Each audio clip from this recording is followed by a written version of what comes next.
Can you guys hear me? Can you guys hear me? Can you guys hear me?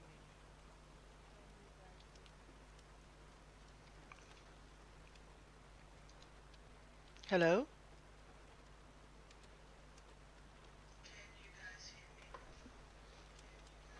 God, så gå ind på værelset.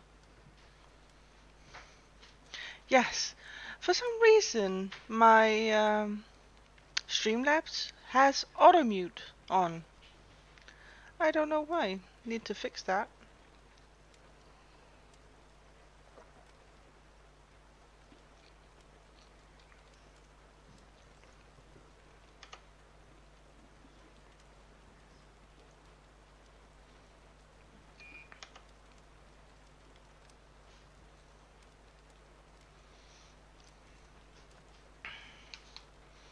Are you guys ready?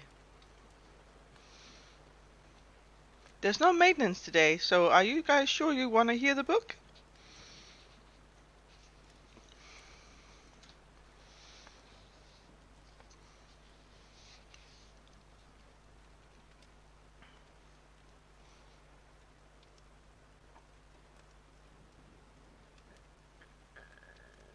Book, huh?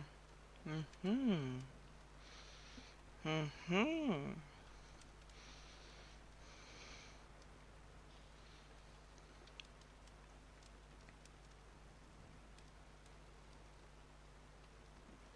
You guys sure?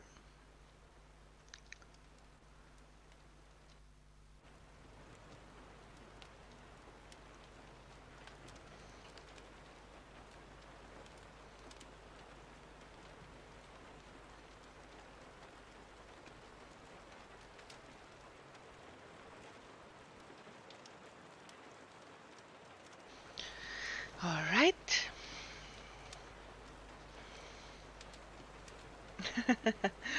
Yes. Okay, guys. Chapter 23. Selina gaped at the ground. She knew these sharp grey rocks, knew how they crunched beneath her feet, how they smelled after the rain, how they could so easily cut into her skin when she was thrown down. The rock stretched for miles, rising into jagged, fang-like mountains that pierced the cloudy sky. In the frigid wind, she had little clothing to protect her from its stinging guts. As she touched the dirty rags, her stomach rose into her throat. What had happened? She pivoted, shackles clanking, and took into the desolate waste that was Endovier. She had failed and been sent back there. There was no chance of escape. She had tasted freedom, come so close to it, and now. Selina screamed in excruciating pain. Oh, never mind. Try again. Selina screamed as excruciating pain shot down her back, barely heralded by the crack of the whip. She fell onto the ground, stone slicing into her raw knees. "Get on your feet!" someone barked. Tears stung her eyes, and the whip creaked as it rose again. She would be killed this time. She would die from the pain of it. The whip fell, slicing into bone, reverberating through her body, making everything collapse and explode in agony, shifting her body into a graveyard, a dead. Selina's eyes flew open. She panted.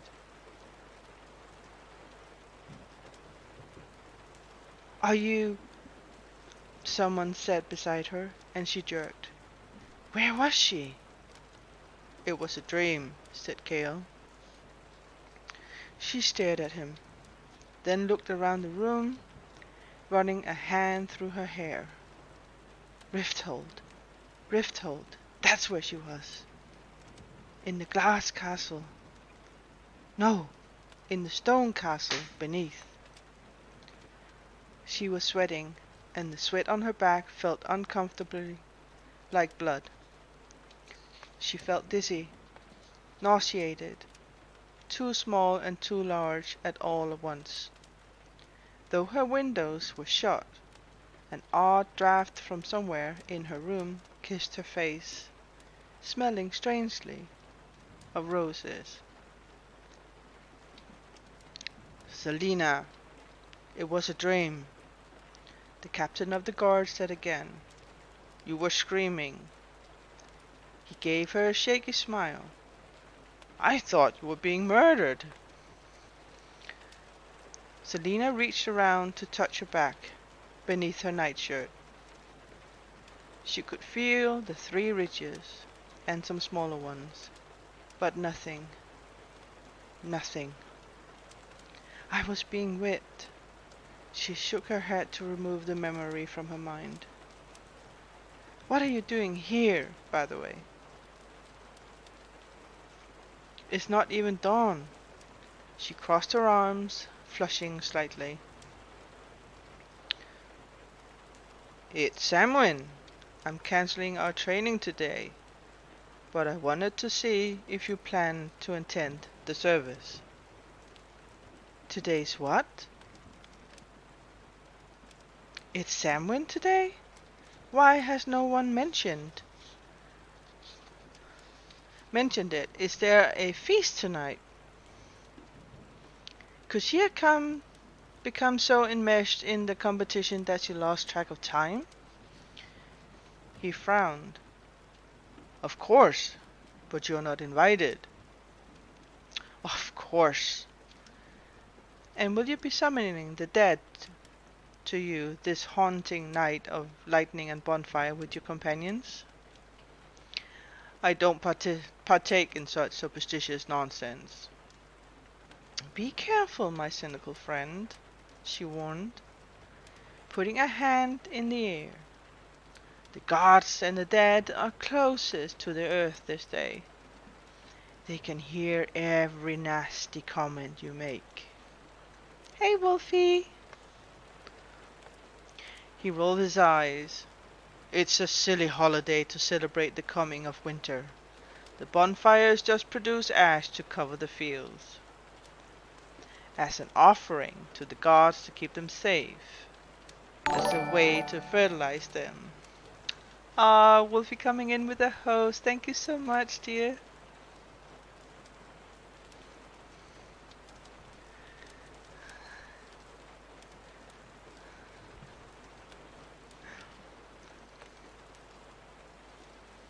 Selina pushed back the covers.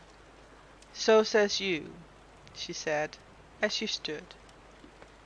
She adjusted her drenched nightgown. She reeked of sweat.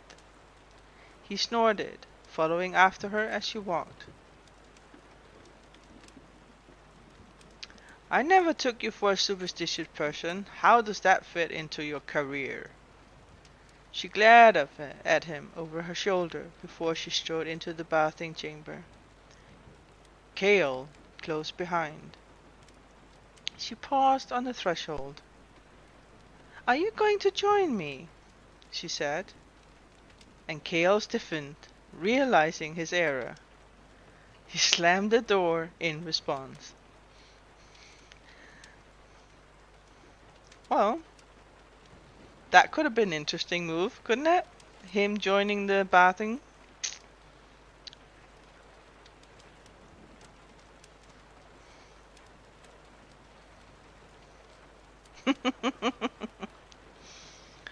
Selina found him waiting in her dining room when she emerged, her hair dripping water onto the floor. Don't you have your own breakfast?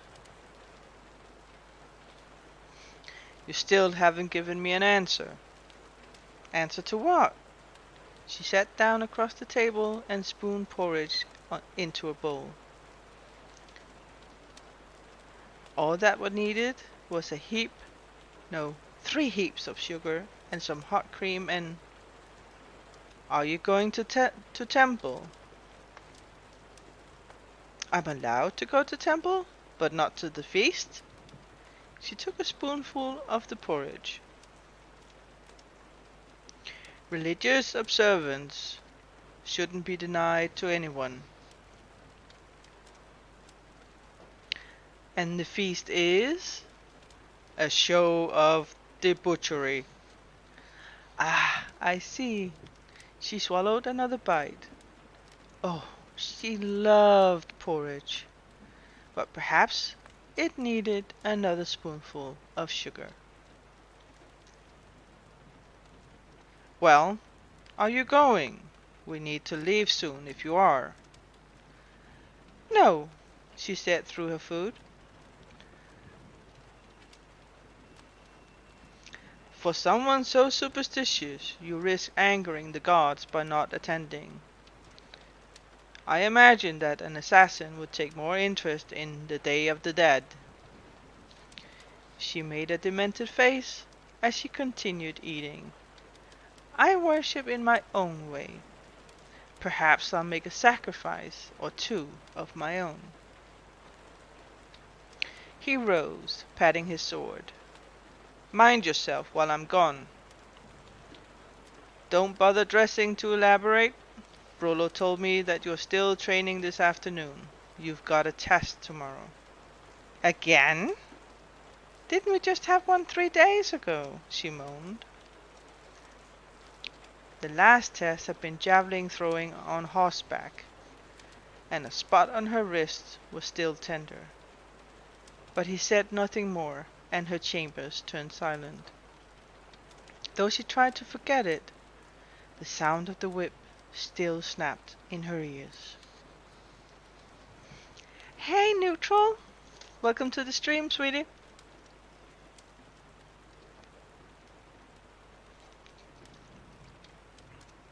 Just remind him to take off the armor while bathing. Yeah, I don't think she will allow it, though. Not yet, anyway.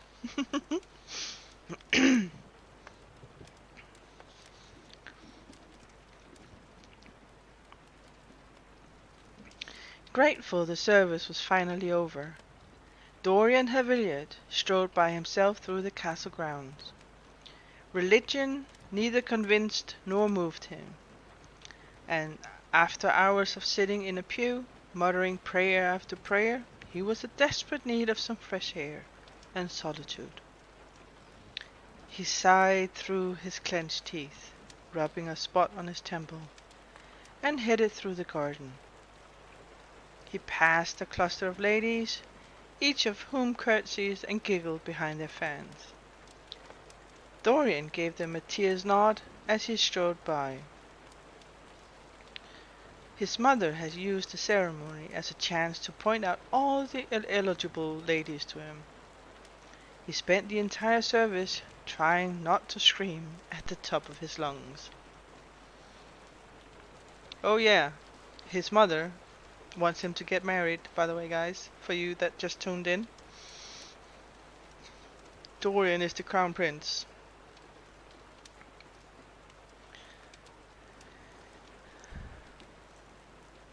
Dorian turned around a hedge, almost crashing into a figure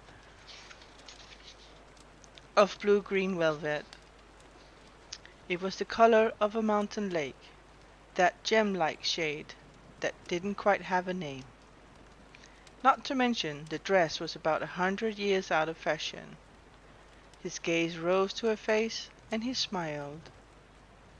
"Hello, Lady Lillian," he said, bowing, and then turned to her two companions. "Princess Nehemia?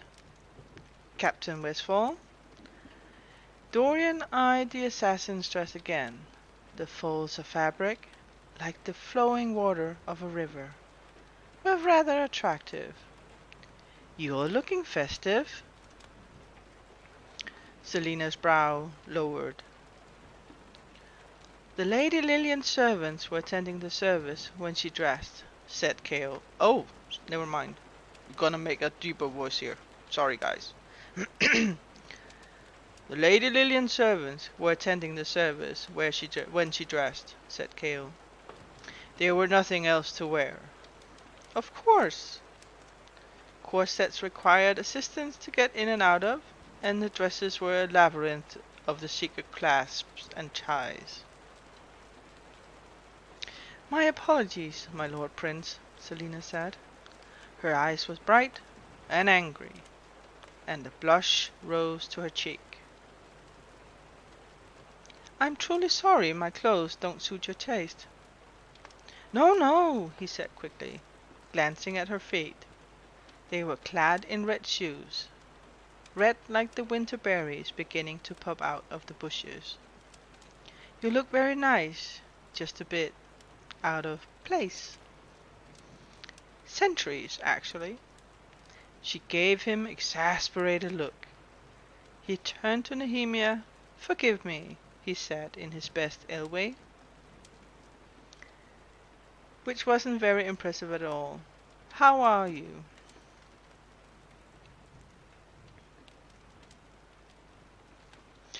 "Actually, we still don't know much about this setting. What is the religion in there?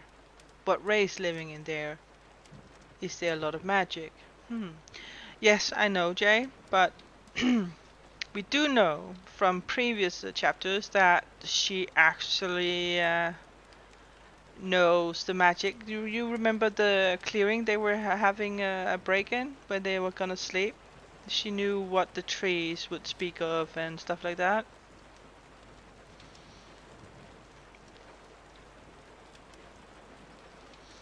"I think there's a lot more magic to it than we actually know already."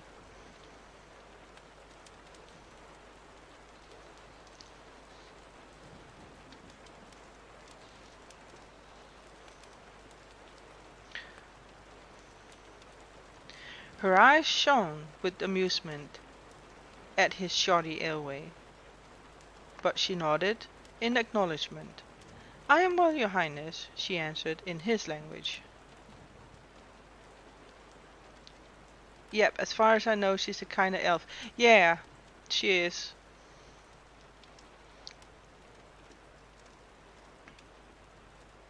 Dorian's attention flicked to her two guards, who lurked in the shadow nearby, waiting, watching. Dorian's blood thrummed in his veins. For weeks now, Duke Parrington had been pushing for a plan to bring more forces into Elway, to crush the rebels so efficiently that they wouldn't dare challenge Ardalan's rule again. Just yesterday, the Duke presented a plan. They would deploy more legions and keep Nehemia here to discourage any retaliation from the rebels. Excuse me. Not particularly inclined to add hostage-taking to his repertoire of abilities. Dorian had spent hours arguing against it, but while some of the council members had also voiced their disapproval, the majority seemed to think the Duke's strategy to be a sound one. Still, Dorian had convinced them to back off about it until his father returned. That would give him time to win over some of the Duke's supporters. Now, standing before her, Dorian quickly looked away from the princess.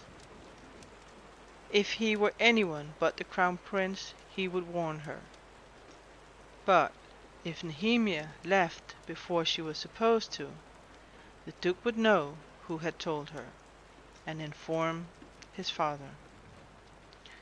Things were bad enough between Dorian and the king.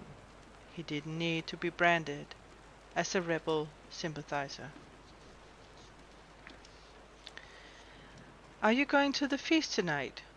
Dorian asked the princess, forcing himself to look at her and keep his features neutral. Nehemia looked to Selina. "Are you attending?"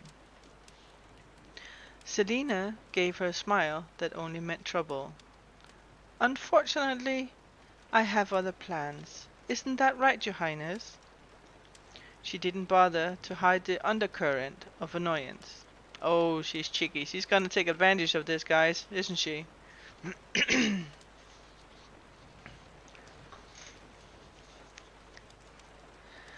Kale coughed. suddenly very interested in the berries in the hedges. Dorian was on his own. "Don't blame me," Dorian said smoothly. "You accepted an invitation to that party in Rifthall weeks ago." Her eyes flickered, but Dorian wouldn't yield. He couldn't bring her to the feast, not with so many watching. There would be too many questions, not to mention too many people. Keeping track of her would be difficult. Nehemia frowned at Selina. "So you're not going?" "No, but I'm sure you'll have a lovely time," Selina said, then switched into Elway and said something else. Dorian's Elway was just competent enough that he understood the gist of it to be, "His Highness certainly knows how to keep women entertained." Nehemia laughed, and Dorian's face warmed. They made a formidable pair, God help them all. "Well, we're very important and very busy," Selina said to him.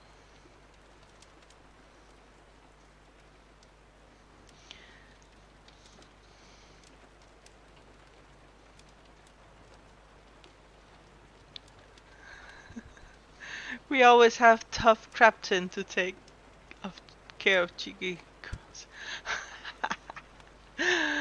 Why do you keep calling him Captain?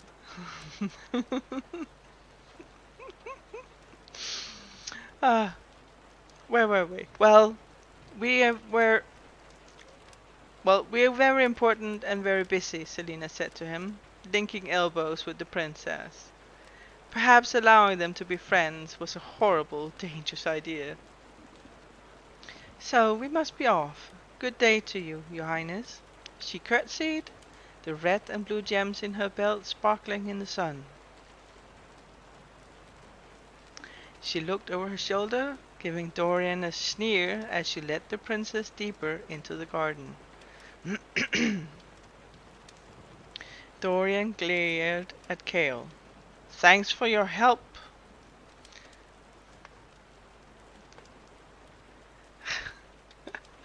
"'Cause you were mistaken once and called him Kraft." "Oh, wow. So you're still punishing him for that, okay." The captain clapped him on the shoulder. "You think that was bad? You should see them when they really get going." With that, he strode after the women. Dorian wanted to yell, to pull out his hair. He'd enjoyed seeing Selina the other night, enjoyed it immensely, but for the past few weeks he'd gotten caught up in council meetings and holding court, and hadn't been able to visit her. Were it not for the feast, he'd go to her again. He hadn't meant to annoy her with talk about the dress, though it was outdated. Nor had he known she'd be that irritated about not being invited to the feast. But Dorian scowled and walked off to the kennels.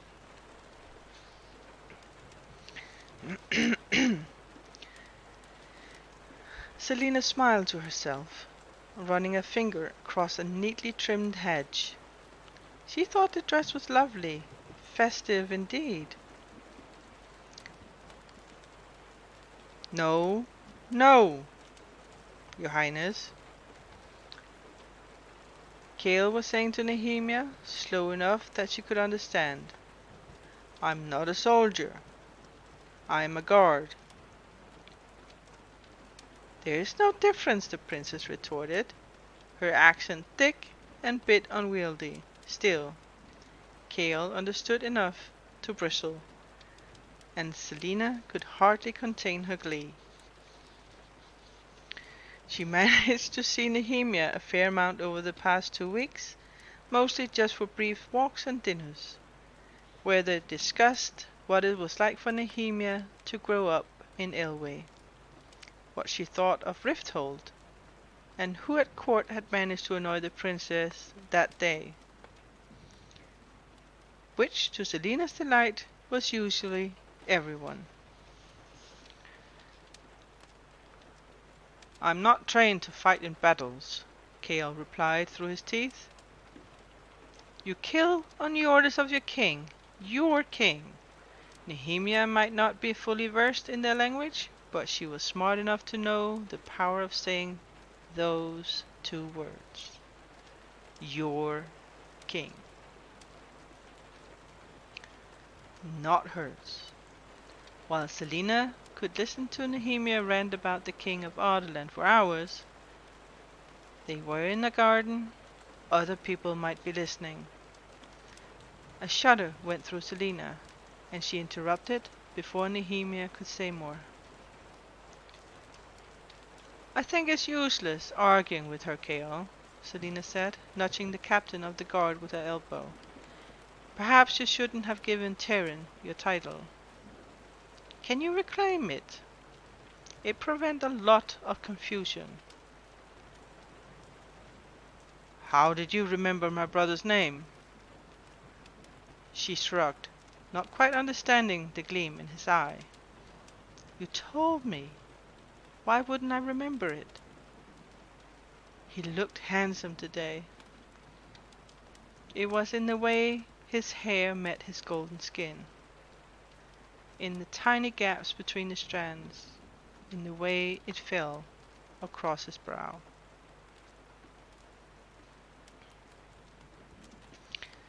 "I suppose you will enjoy the feast, without me there, that is," she said morosely.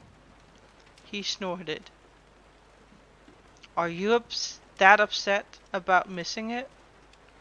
"No," she said, sweeping her unbound hair over her shoulder. "But, well, it's a party, and everyone loves parties."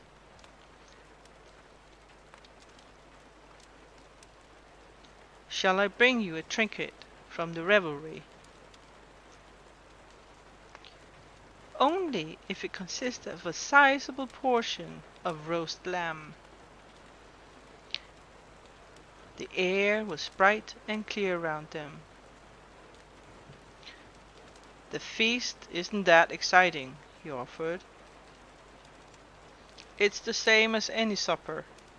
I can assure you the lamb will be dry and tough. As a friend, you should either bring me along or keep me company." "Friend?" he asked. She blushed. "Well, scowling escort is a better description. Or reluctant acquaintance, if you prefer." To her surprise, he smiled. The princess grabbed Selina's hand.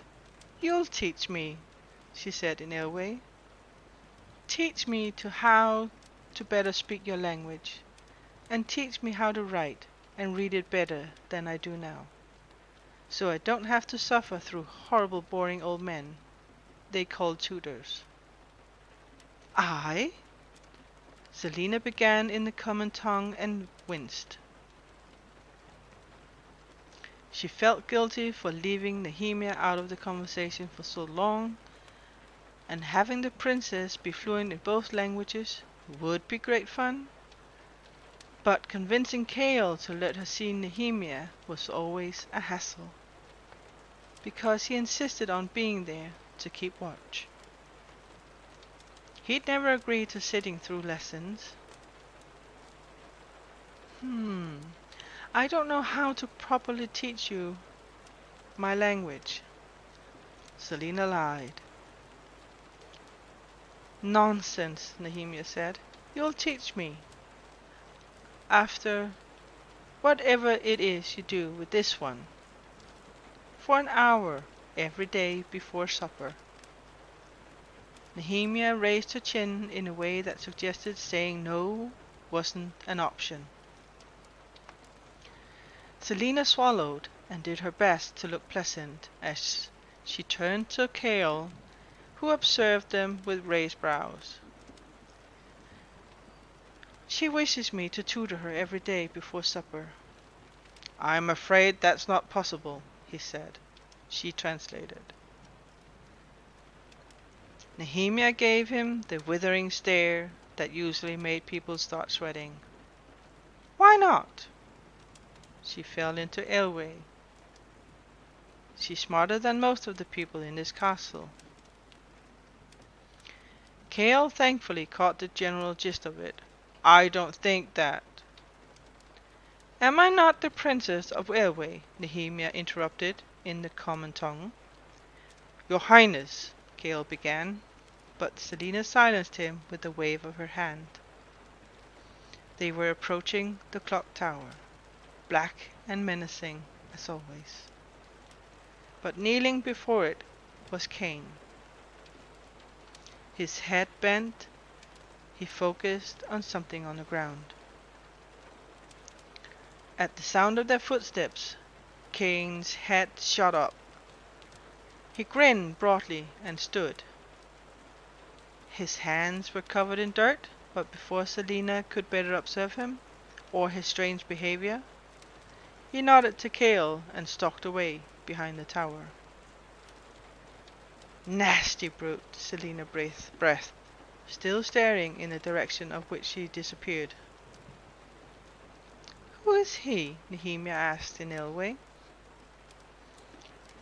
A soldier in the king's army, Selina said, though he now serves Duke Parrington.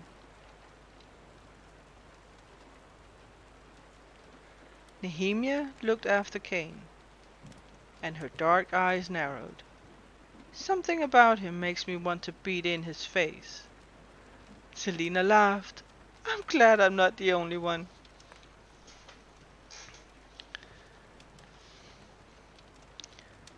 Okay. I did not expect that from the princess, but okay.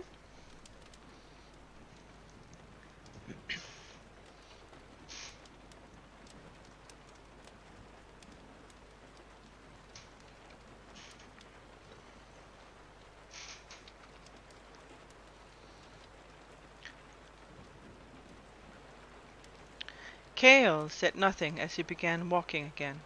She and Nehemia took up behind him, and as they crossed the small patio in which the clock tower stood, Selina looked at the spot where Cain had just been kneeling.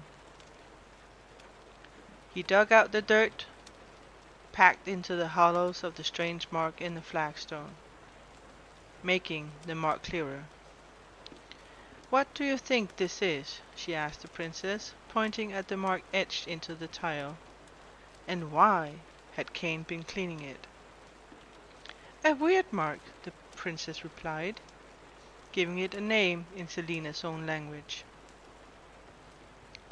Selina's brows rose. It was just a triangle inside of a circle. Can you read these marks? She asked. A weird mark. How strange. No, Nehemia said quickly. They are part of an ancient religion that died long ago.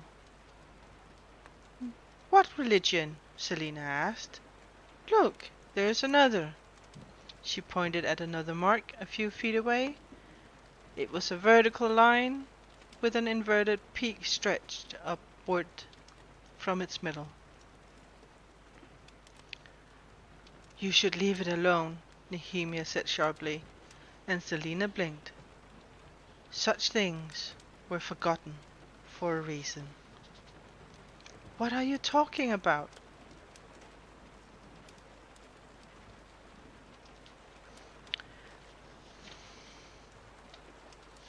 Oh, excuse me? What are you talking about? Said Kale, and she explained the gist of their conversation. When she finished, he curled his lip but said nothing. They continued on, and Selina saw another mark.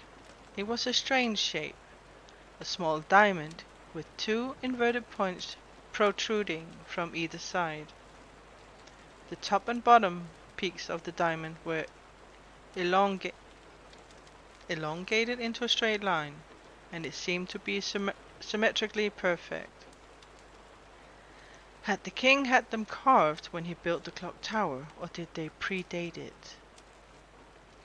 Nehemia was staring at her forehead, and Selina asked, "Is there dirt on my face?" "No," Nehemia said in a bit distantly, her brows nodding as she studied Selina's brows. The princess suddenly stared into Selina's eyes with a ferocity that made the assassin recoil slightly.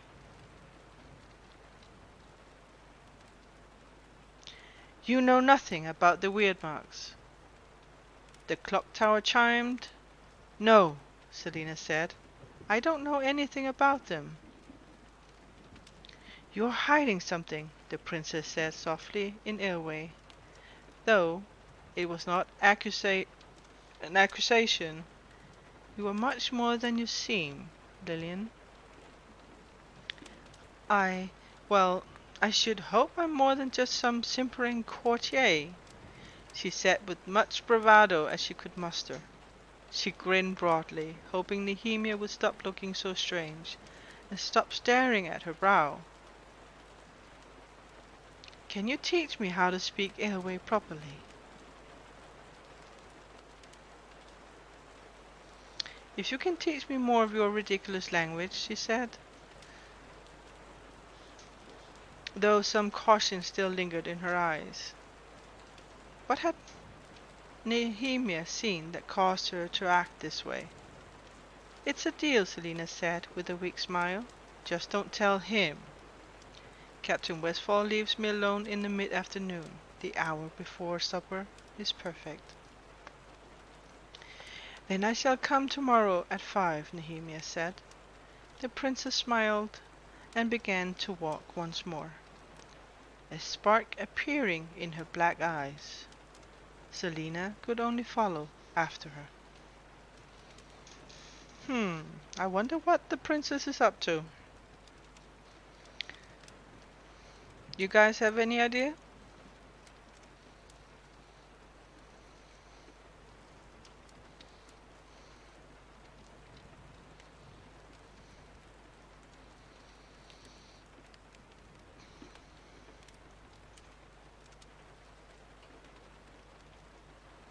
She might be a spy. Well, we know that she is favoring the rebellions, the rebels.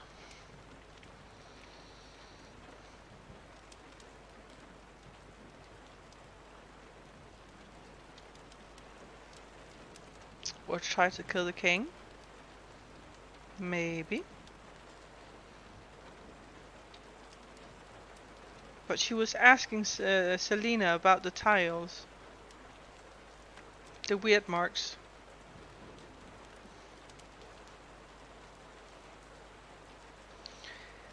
Well, chapter 24, guys. Selina lay on the bed, staring at a pool of moonlight on the floor. It filled in the dusty gaps between the stone tiles, and turned everything a bluish silver that made her feel as if she were frozen in an everlasting moment. She didn't fear the night, though she found little comfort in its dark hours. It was just the time when she slept, the time when she stalked and killed, the time when the stars emerged with glittering beauty and made her feel wonderfully small and insignificant. Selina frowned. It was only midnight, and even though they had another test tomorrow, she couldn't sleep. Her eyes were too heavy to read. She wouldn't play the pianoforte for fear of another embarrassing encounter, and she most certainly wouldn't amuse herself with fantasies of what the feast was like.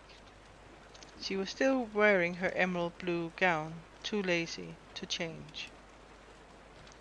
She traced the moonlight to where it lapped upon the tapestry-covered wall.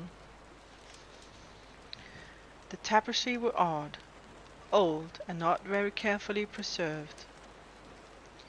Images of forest animals amongst drooping trees dotted the large expanse.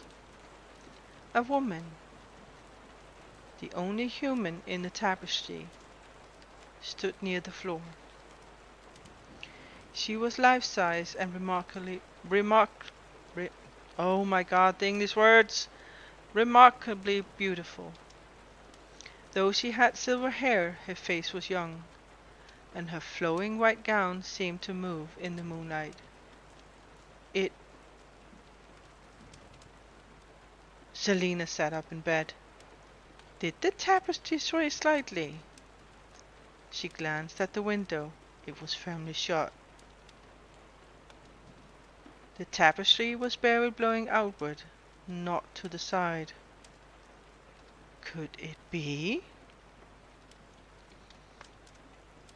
Her skin tingled, and she lit a candle before approaching the wall. The tapestry stopped moving. She reached to the end of the fabric and pulled it up. There was only stone, but...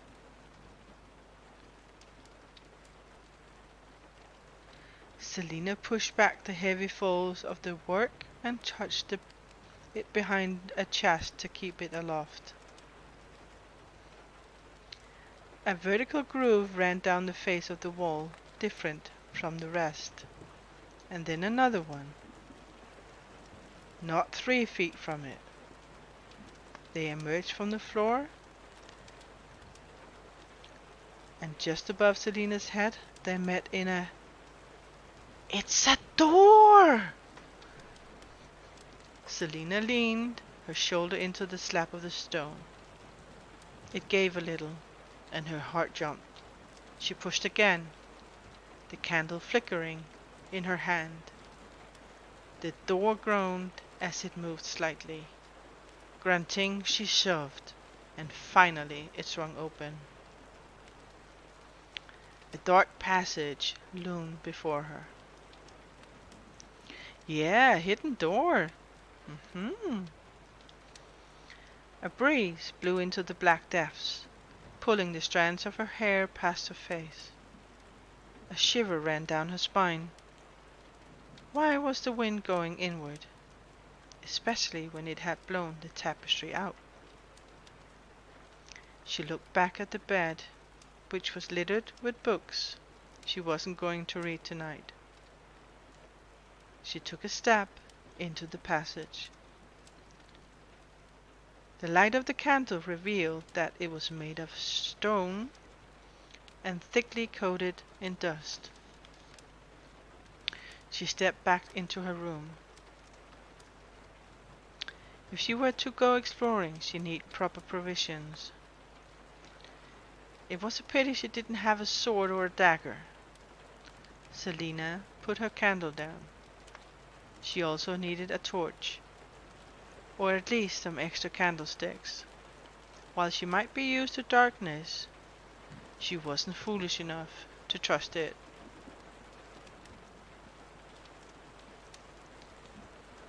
So someone may use it to kill competitors. Maybe. But we don't know. The other competitors did not live in the same stone house or like the rest. Like Selina, I mean. Did they? No, she's the only one that lives there, isn't she? So the other are living in the glass castle.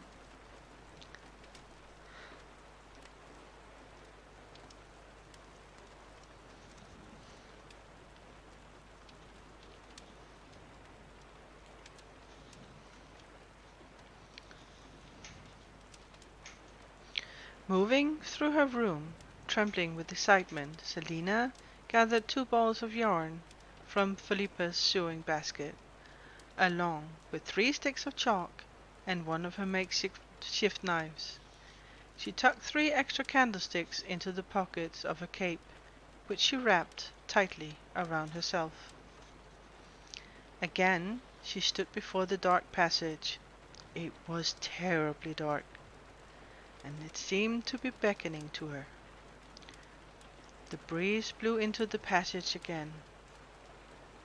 Selina pushed a chair into the doorway. It wouldn't do to have it slammed shut on her and leave her trapped forever. She tied a string to the back of the chair, knotting it 5 times, and held the ball in her spare hand. If she got lost, this would lead her back. She carefully folded the tapestry over the door, just in case someone came in.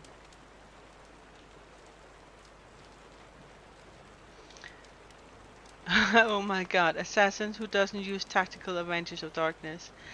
Well, I can understand her completely because this is the darkness she hasn't known before. So, striding into the passage, she found it to be cold but dry. Cobwebs hung everywhere, and there were no windows. Only a very long stair that descended far beyond the light of her little candle. She tensed as she stepped down, waiting for a single sound that would send her springing back to her rooms. It was silent. Silent and dead and completely forgotten. Yeah, but I know what you mean, but I also understand it completely. Selina held the candle aloft, her cape trailing behind her, leaving a clean wake of the dust-covered stairs. Minutes passed, and she scanned the walls for any engravings or markings, but saw none. Was this just a forgotten servant's passage? She found herself a bit disappointed. The bottom of the stairs soon appeared, and she came to a halt before 3 equally dark and imposing portals. Where was she? She had difficulty imagining that such a space could be forgotten in a castle filled with so many people. But the ground was covered with dust. Not even a hint of footprint. Knowing how the story always went, Selina lifted the candle to the arches above the portals, looking for any inscriptions regarding the sure death that would meet her if she walks beneath a specific arch. She took stock of the ball of yarn in her hand. Now it was a little more than a lump of string. She set down her candle and tied another ball to the end of the string. Perhaps she should have taken another. Well, at least she still had the chalk. She chose the door in the middle, if only because it was closer. On the other side, the staircase continued downward. In fact, it went on so far down that she wondered if she were beneath the castle. The passage became very damp and very cold, and Selina's candle sputtered in the moisture. There were many archways now, but Selina chose to go straight, following the moisture that grew by the inch. Water trickled down the walls, and the stone became slick with whatever fungus had grown over the centuries. Her red velvet shoes felt flimsy and thin against the wetness of the chamber. She would have considered turning back were it not for the sound that arose. It was running water, slow moving. In fact, as she walked, the passage became lighter. It was not the light of the candle, but rather the smooth, white light of the outdoors, of the moon. Oh my god, she found a passage out! As an escape route, guys!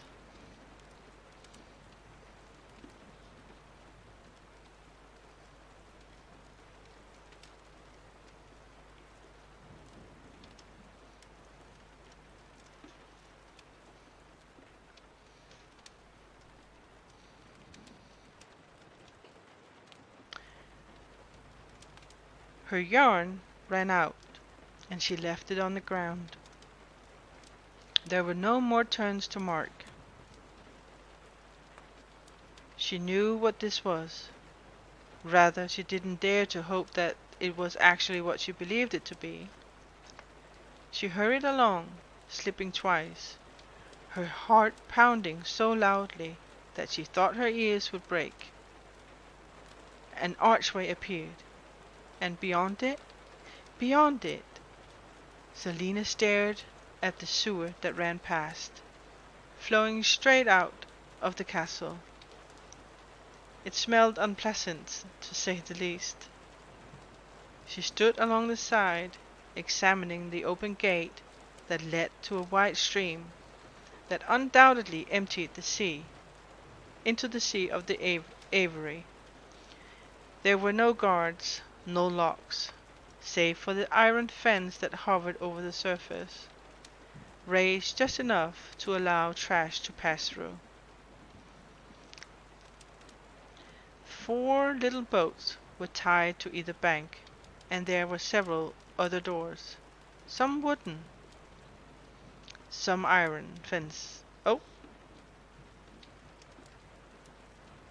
some iron, that led to this exit. It was probably an escape route for the king, though from the half-rotted condition of some of the boats she wondered if he knew that it was here. She strode to the iron fence, putting her hand through one of the gaps. The night air was chilled, but not freezing. Trees loomed just beyond the stream. She must be in the back of the castle, the side that faced the sea. Were there any guards posted outside? She found a stone on the ground, a bit of fallen ceiling, and hurled it into the water beyond the gate. There was no sound of shifting armor, no muttering or cursing. She studied the other side. There was a lever to raise the gate for the boats. Selina set down her candle, removed her cloak, and emptied her pockets. Holding tightly with her hands, she placed one foot on the gate, then the other. It would be so easy to raise the gate. She felt reckless and wild. What was she doing in a palace? Why was she, Ardalan's assassin, participating in some absurd competition to prove that she was the best? She was the best. They were undoubtedly drunk now, all of them. She could take one of the less ancient boats and disappear into the night. Selina began to climb back over. She needed her cloak. Oh, they were fools to thinking that they could tame her. Her foot slipped onto a slick rung, and Selina barely stifled her cry as she gripped the bars, cursing as her knees banged into the gate. Clinging to the gate, she closed her eyes. It was only water. She calmed her heart, letting her feet find their support again. The moon was almost blinding, so bright the stars were barely visible. She knew that she could easily escape, and that it would be foolish to do so. The king would find her somehow, and Chaol would be disgraced and relieved of his position. And Princess Nehemia would be left alone with moronic company, and, well... Selina straightened, her chin rising. She would not run from them as a common criminal. She would face them, face the king, and earn her freedom the honorable way. And why not take advantage of the free food and training for a while longer? Not to mention she needed to stock up on provisions for her escape, and that could take weeks. Why rush any of it? Selina returned to her starting side and picked up the cloak. She'd win, and after she won, if she ever wanted to escape her servitude to the king, well now, she had a way out. Still, Selina had difficulty leaving the chamber. She was grateful for the silence of the passage as she walked upward, her legs burning from so many stairs. It was the right thing to do. Selina soon found herself before the other two portals. What other disappointment would she find in them? She had lost interest, but the breeze stirred again, and it blew so hard toward the far right arch that Selina took a step.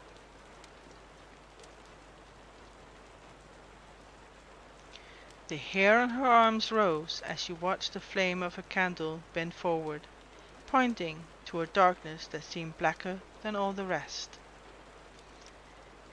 Whispers lay beneath the breeze, speaking to her in forgotten languages. She shuddered and decided to go into the opposite direction, to take the far left portal. Following whispers on Samhain could only lead to trouble. Despite the breeze, the passage was warm. With each step, "Hey, Biscuit! Welcome to the stream." Despite the breeze, the passage was warm. With each step up the winding stairs, the whispers faded away. Up and up and up, her heavy breathing and shuffling steps the only sounds. There were no twisting passages once she reached the top, but rather one straight hall that seemed to lead on forever. She followed it, her feet already tired. After some time, she was surprised to hear music. Actually, it was the sound of great revelry, and there were golden light ahead. It streamed in through a door or a window. She rounded the corner and ascended a small set of steps that led into a significantly smaller hallway. In fact, the ceiling was so low that she had to duck as she waddled toward the light. It wasn't a door nor a window, but rather a bronze grate. Selina blinked at the light as she looked from high above at the feast in the great hall. Oh, I think she found the assassin's way from where the other competitors were killed.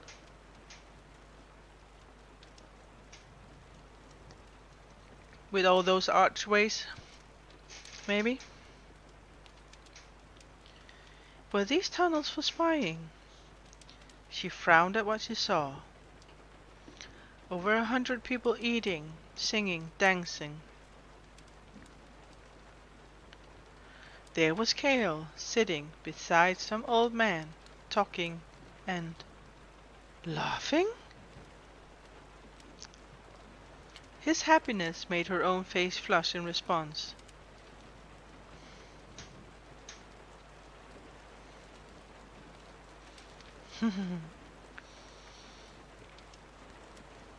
And Selina set down her candle.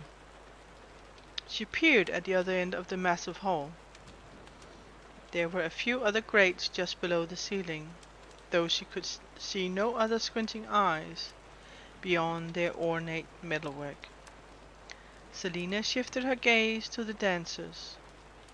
Among them were a few of the champions, dressed finely, but not finely enough to conceal their poor dancing. Knox, who had now become her sparring and training partner, danced well. perhaps a bit more elegantly than the others, though she still pitied the ladies who danced with him. But the other champions were allowed to attend, and she wasn't. She gripped the grate, pressing her face against it to get a better look. Sure enough, there were more champions seated at the table. Even the simply-faced Pillar sat near Kale, a half-rate boy assassin. She bared her teeth. How dare she be denied an invitation to the feast? The tightness in her chest abated only slightly when she couldn't find Kane's face among the revelers. At least they kept him locked up in cage, too. At least something interesting, as I suspect. Yeah. She spotted the Crown Prince, dancing and laughing with some blonde idiot. She wanted to hate him for refusing to invite her. She was his champion, after all. But she had difficulty not staring at him.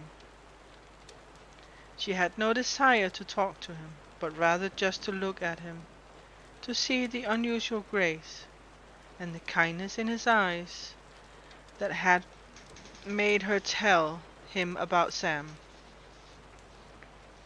While he might be a Haviliad, he was... Well, she still very much wanted to kiss him. Oh my! Selina scowled as the dance finished and the Crown Prince kissed the hand of the blonde woman.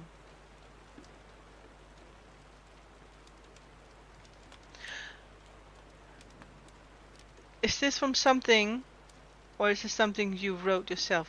No, this is actually a book called Throne of Glass by Sarah J. Maas. It's one of my son's English books. Oh my god, English books. He suggested I should read it to you guys on Maintenance Day, but there are no maintenance today, but still, the book got requested. We are halfway through the book. Um,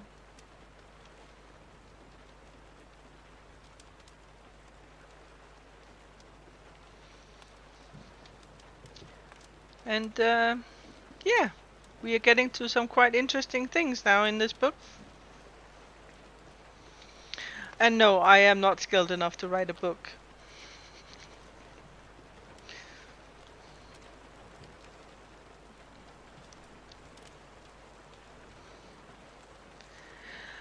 What genre it is?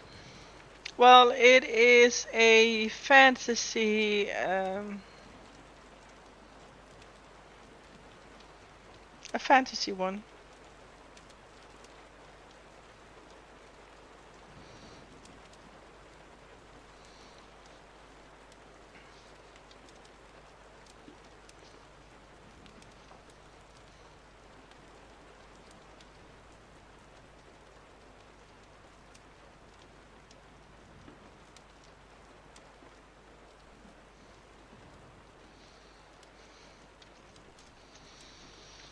With assassins and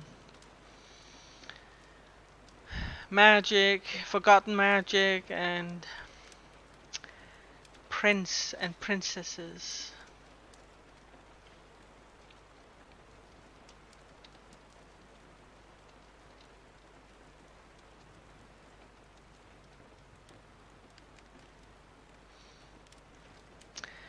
Selina scowled as the dance finished and the Crown Prince kissed the hand of the blonde woman. She turned away from the grate. Here the hallway ended. She glanced back at the feast.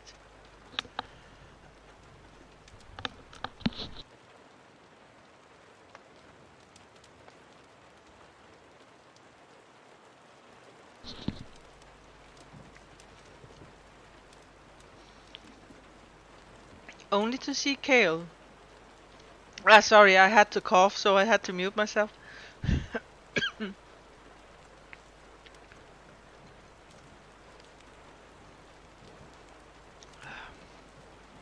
The kitten is starting to affect me. I suspect you can hear it in my voice as well.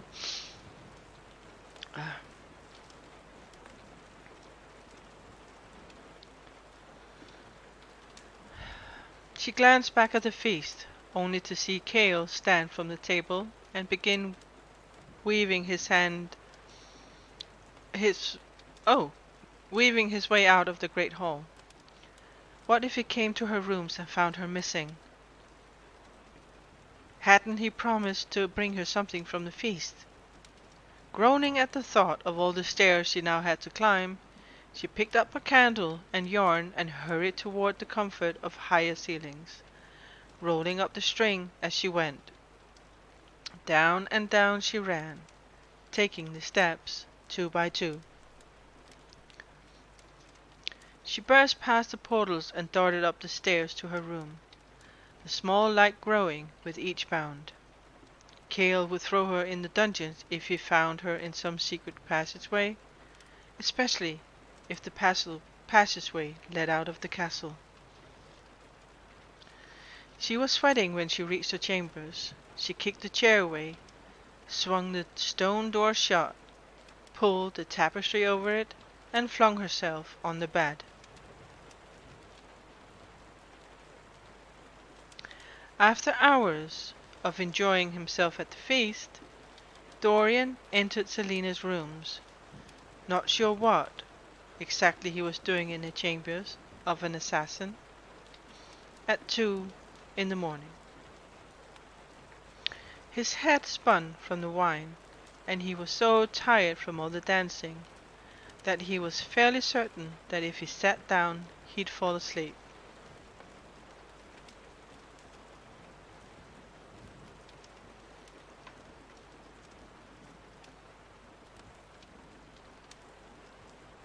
Drink strong black tea if you are loud.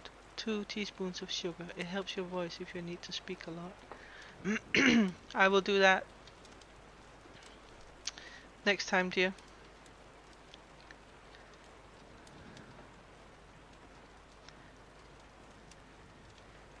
Her chambers were silent and dark, and he cracked open her bedroom door to peer inside.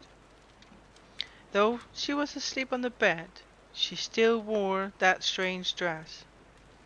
Somehow, it seemed far more fitting now that she lay sprawled upon the red blanket. Her golden hair was spread around her, and a flush of pink bloomed on her cheeks.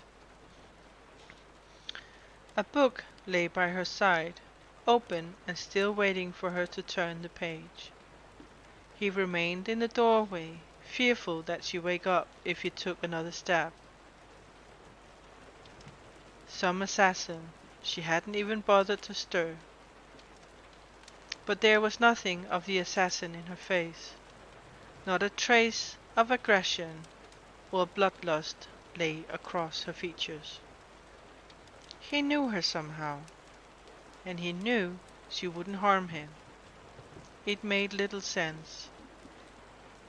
When they talked, as sharp as her words usually were, he felt at ease, as if he could say anything. And she must have felt the same after she told him about Sam, whoever he'd been.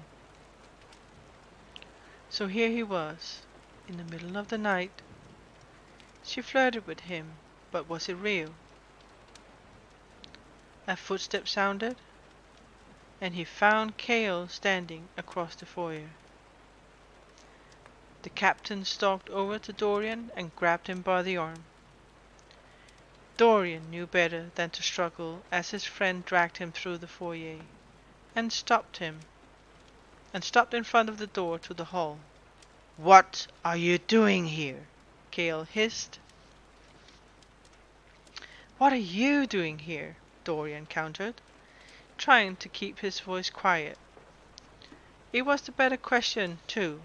If Kale spent too much time warning him about the dangers of associating with Selina, what was he doing here in the middle of the night? "By the weird, Dorian, she's an assassin. Please tell me you haven't been here before." Dorian couldn't help his smirk. I don't even want an explanation. Just get out, you reckless idiot. Get out! Cale grabbed him by the collar of his jacket, and Dorian might have punched his friend had Cale not been so lightning fast. Before he knew it, he was roughly tossed into the hallway, and the door closed and locked behind him. Dorian, for some reason, didn't sleep well that night. Cale Westfall took a deep breath. What was he doing here? Had he any right to treat the Crown Prince of Ardalan in such a manner, when he himself was going amongst reason? He didn't understand the rage that uprose upon seeing Dorian standing in the doorway. Didn't want to understand that sort of anger. It wasn't jealousy, but something beyond it. Something that transformed his friend into something else. Someone he didn't know. He was fairly certain she was a virgin. But did Dorian know it? It probably made him more interested. He sighed and eased the door open, wincing as it creaked loudly.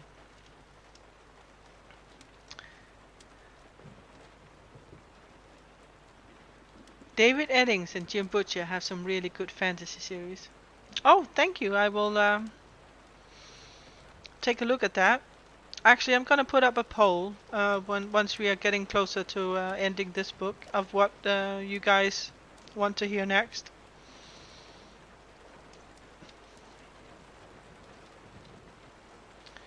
She was still in her clothes, and while she looked beautiful, that did nothing to mask the killing potential that lay beneath. It was present in her strong jaw, and the slope of her eyebrows, in the perfect stillness of her form. She was an on-blade made by the king of assassins for his own profit. She was a sleeping animal, a mountain cat or a dragon, and her markings of power were everywhere. He shook his head and walked into the bedroom. At the sound of his step, she opened an eye. "It's not morning," she grumbled and rolled over. "I brought you a present." He felt immensely foolish and for a moment considered running from her rooms. "A present?" she said more clearly, turning toward him and blinking. "It's nothing. They were giving them out at the party. Just give me your hand."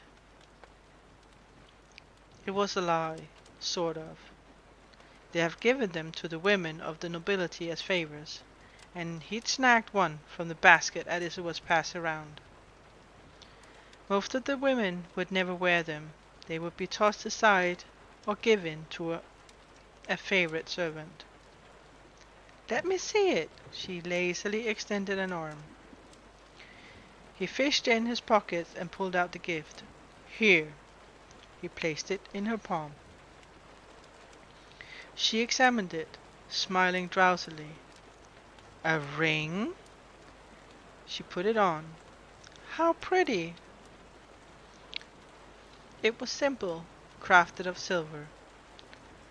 Its only ornamentation lay in the fingernail-sized amethyst embedded in its center. The surface of the gem was smooth and round, and it gleamed up at the assassin like a purple eye. "Thank you," she said, her eyelids drooping. "You're wearing your gown, Selina." He blushed. His blush refused to fade. "I'll change in a moment." He knew she wouldn't. "I just need to rest." Then she was sleeping, a hand upon her breasts, the ring hovering over her heart. With a disgruntled sigh, the captain grabbed a blanket from the nearby sofa and tossed it over her. Well, there was something peaceful looking about her. Rubbing his neck, his face still burning, he walked from her rooms, wondering how exactly he'd explain this to Dorian tomorrow. Uh-oh.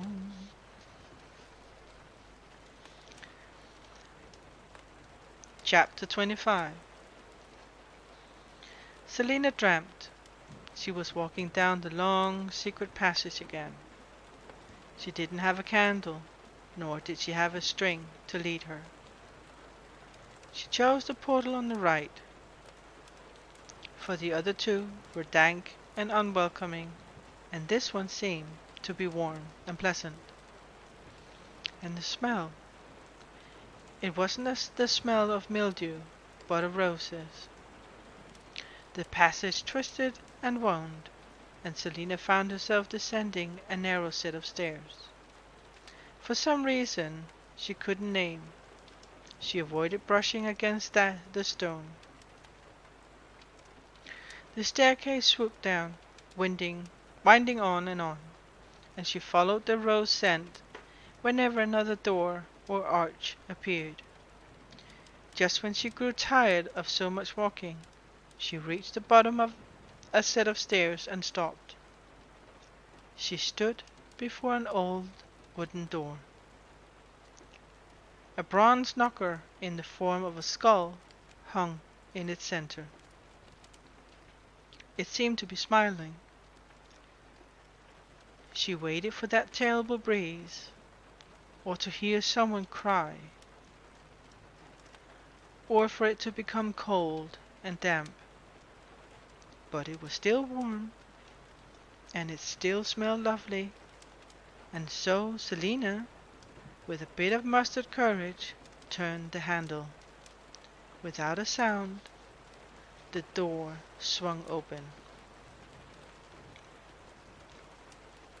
She expected to find a dark, forgotten room, but this was something far different.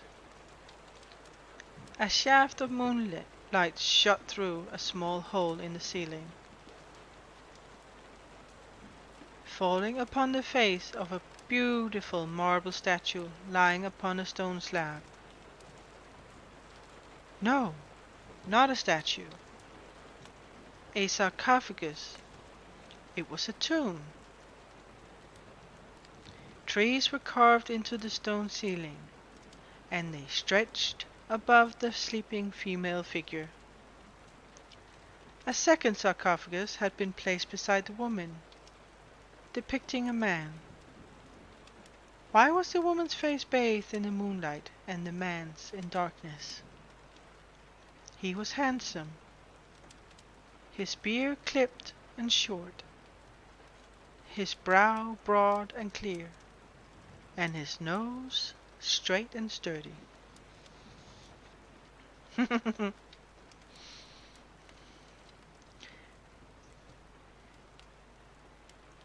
He held a stone sword between his hands, its handle resting upon his chest.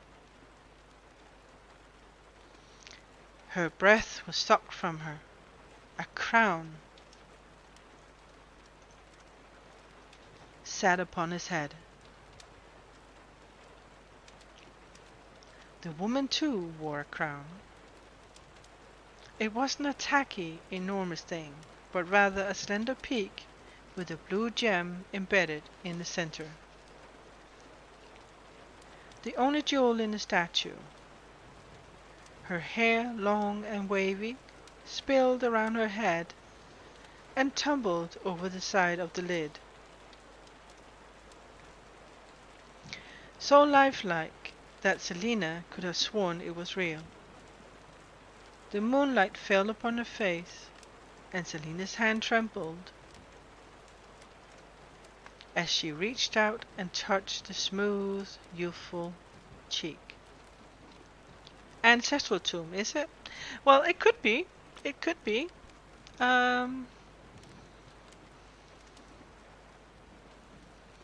We know that Dorian's father is still alive. If he is. the real father. We had in the early stage of the book a discussion between the father and Dorian, well, the king and Dorian, and there was like a slightly uncertainty there, right?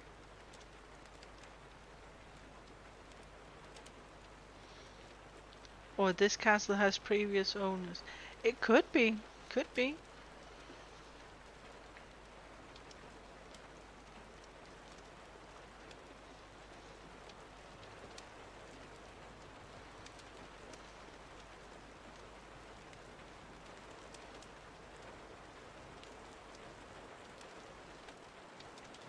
Maybe. The moonlight fell upon her face, and Selina's hand trembled as she reached out and touched the smooth, youthful cheek. It was cold and hard, as a statue should be. "Which queen were you?" she said out loud, her voice reverberating through the still chamber. She ran a hand across her lips, then across her brows. Her eyes narrowed. A mark was faintly carved into the surface, practically invisible to the eye. She traced it with her finger, then traced it again, deciding that the moonlight must be bleaching it. Selina shielded the spot with her hand. A diamond, 2 arrows piercing its side, then a vertical line through its middle. It was the weird mark she'd seen earlier. She stepped back from the sarcophagi, suddenly cold. This was a forbidden place.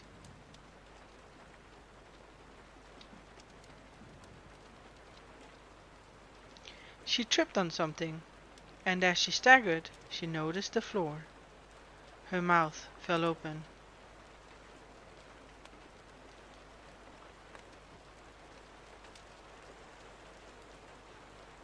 It was covered in stars, raised carvings that mirrored the night sky, and the ceiling depicted the earth. Why were they reversed? She looked at the walls and put a hand to her heart. Countless weird marks were etched into their surface. They were in swirls and whorls, in lines and squares. The small weird marks made up larger ones, and the larger ones made up even larger ones, until it seemed the entire room meant something she couldn't possibly understand. Selina looked at the stone coffins. There was something written at the feet of the queen.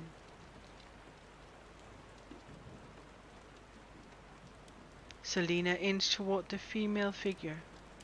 There, in stone letters, it read, "Ah, Time's Rift." It made little sense. They must be important rulers or immensely old, but... She approached the head again. There was something calming and familiar about the queen's face. Something that reminded Selina of the rose smell. But there was still something off about her, something odd.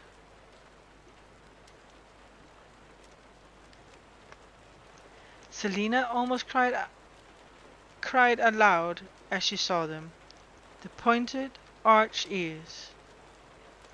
The ears of the Fae, the immortal. But no Fae had married into a Haviliad line for 1,000 years, and there had only been one. And she was half-breed at that.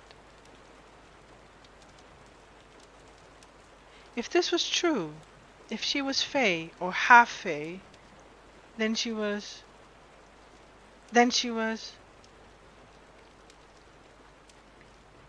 Selina stumbled back from the woman and slammed into the wall. A coating of dust flew into the air around her. Then this man was Gavin, the first king of Ardalan. And this was Selina, the first princess of Terrassen, Brannan's daughter, and Gavin's wife and queen. Selina's heart pounded so violently that she felt sick. But she couldn't make her feet move. She shouldn't have entered the tomb. She shouldn't have strayed into the sacred place of the dead when she was so stained and tainted by her crimes. Something would come after her and haunt and torture her for disturbing their peace. But why was their tomb so neglected? Why had no one been to honor the dead this day? Why were there not flowers on her head? Why was Elena Galathianus Haviliod forgotten? Against the far wall of the chamber sat piles of jewels and weapons. A sword was prominently displayed before a suit of golden armor. She knew that sword. She stepped toward the treasure. It was the legendary sword of Gavin, the sword he had wielded in the fierce wars that had almost ripped apart the continent, the sword that had slain the Dark Lord Erawan. Oh my god, I don't know how to pronounce that. Erawan.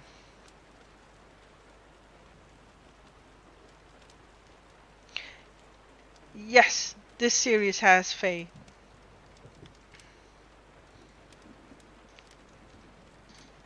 It is called Throne of Glass.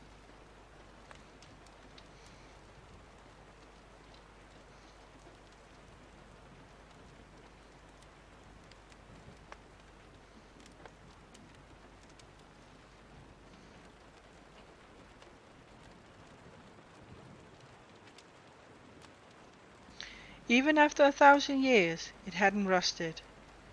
Though magic might have vanished, it seemed that the power had forged the blade. Oh my god. I should stop reading because I can't read it right. Even after 1,000 years, it hadn't rusted. Though magic might have vanished, it seemed that the power that had forged the blade lived on.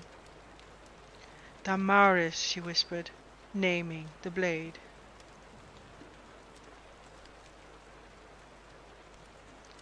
You know your history, said a light female voice, and Selina jumped, yelping, as she tripped over a spear and fell into a gold-filled chest. The voice laughed. Selina grappled for a dagger, a candlestick, anything. But then she saw the owner of the voice and froze. She was beautiful beyond reckoning. Her silver hair flowed around her youthful face like a river of moonlight. Her eyes were a crystal sparkling blue, and her skin was white as alabaster, and her ears were ever so slightly pointed.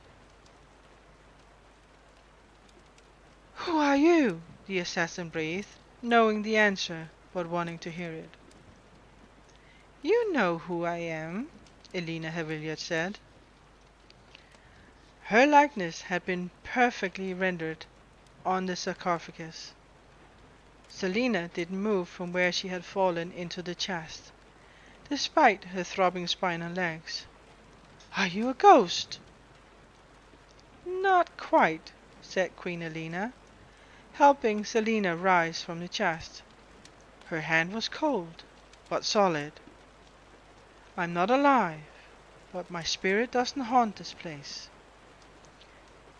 She flicked her eyes toward the ceiling, and her face became grey. "I've risked much coming here tonight." Selina, despite herself, took a step away. Risked? I cannot stay here long, and neither can you, said the queen. What sort of absurd dream was this? They are distracted for now, but Elena Haviliot looked at her husband's sarcophagus. Selina's head arched. Was Gavin Haviliot distracting something above? Who needs distracting? The 8 guardians, you know of whom I speak. Selina stared at her blankly, but then understood. The gargoyles on the clock tower.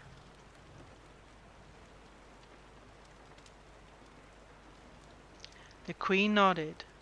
They guard the portal between our worlds. We have managed to buy some time, and I was able to slip past. She grasped Selina's arms. To her surprise, it hurt. You must listen to what I tell you. Nothing is a coincidence. Everything has a purpose. You were meant to come to this castle, just as you were meant to be an assassin, to learn the skills necessary for survival. The nausea returned. She hoped Elena wouldn't speak of what her heart refused to remember. Hoped that the queen wouldn't mention that she had spent so long forgetting. Something evil dwells in this castle. Something wicked enough to make the stars quake. Its malice echoes into all worlds. The queen went on. You must stop it. Forget your friendships. Forget your debts and oaths. Destroy it before it's too late. Before a portal is ripped open so wide that there can be no undoing it. Her head whipped around as if she heard something. Oh, there's no time, she said, the whites of her eyes showing. You must win this competition and become the king's champion. You understand the people's plight. Irelia needs you as the king's champion. But what is? The queen reached into her pockets. They must not catch you here. If they do, all will be lost. Wear this. She pushed something cold and metallic into Selina's hand. It will protect you from harm. She yanked Selina to the door. You were led here tonight, but not by me. I was led here too. Someone wants you to learn. Someone wants you to see. Her head snapped to the side as a growl rippled through the air. They are coming, she whispered. But I don't understand. I'm not who you think I am. Queen Elena put her hands on Selina's shoulder and kissed her forehead. Courage of the heart is very rare, she said with sudden calm. Let it guide you.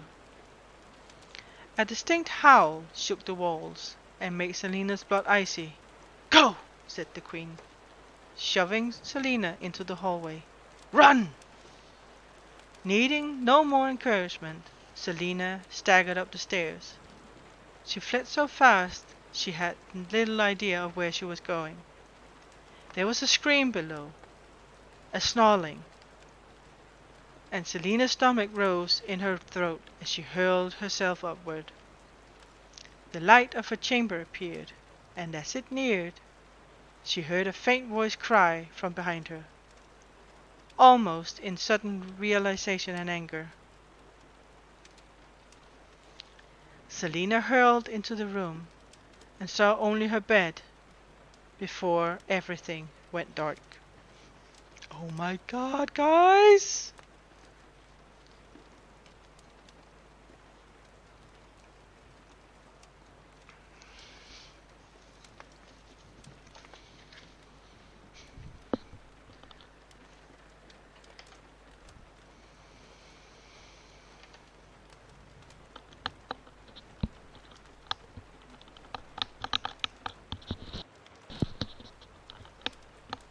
Hmm.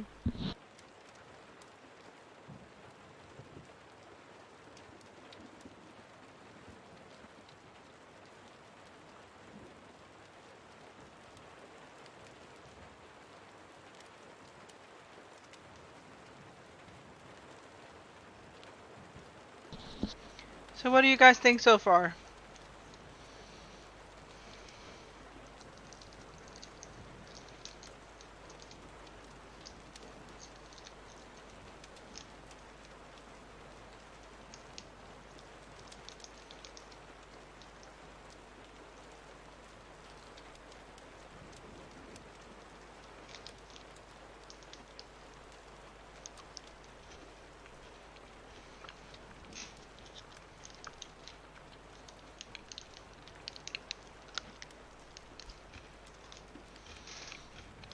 Well, I know this is what Jay have been waiting for.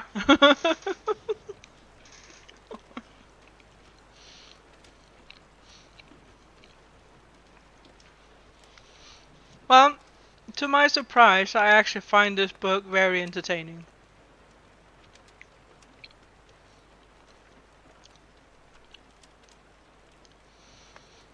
Um, there should be the previous streams of where we are reading the book on Twitch. So you should be able to find it there. So you can hear it from the start.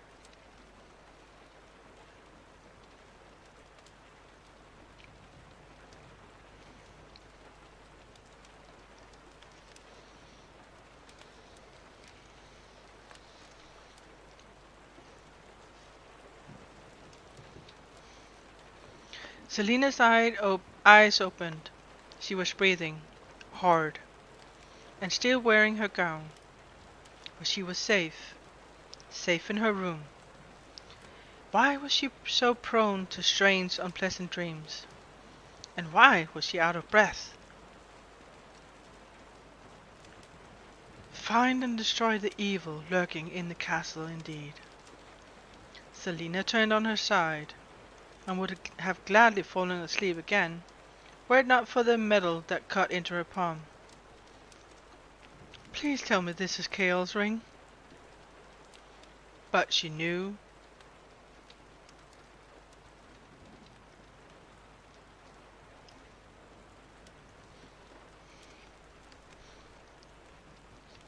Yeah, no worries, Biscuit. It was just an offering if you wanted to hear the book from the beginning. That's all. But there's actually a lot of you guys that are working while I'm reading, sitting here and reading for you guys.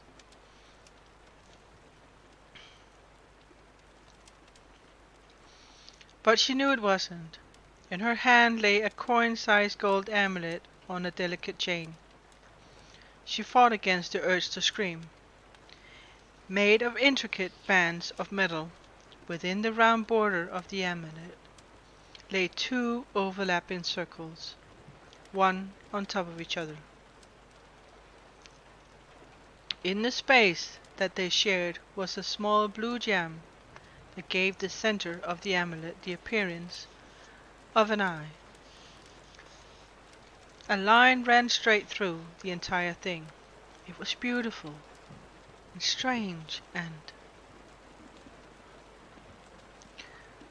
Selena faced the tapestry. The door was slightly ajar. She jumped from the bed, slamming into the wall so hard that her shoulder made an ugly cracking noise. Despite the pain, she rushed to the door and pulled it tightly shut. The last thing she needed was for whatever was down there to wind up in her rooms, or to have Elena show up again. Panting, Selena stepped back, surveying the tapestry. The woman's figure rose up from behind the wooden chest. With a jolt she realized it was Elena.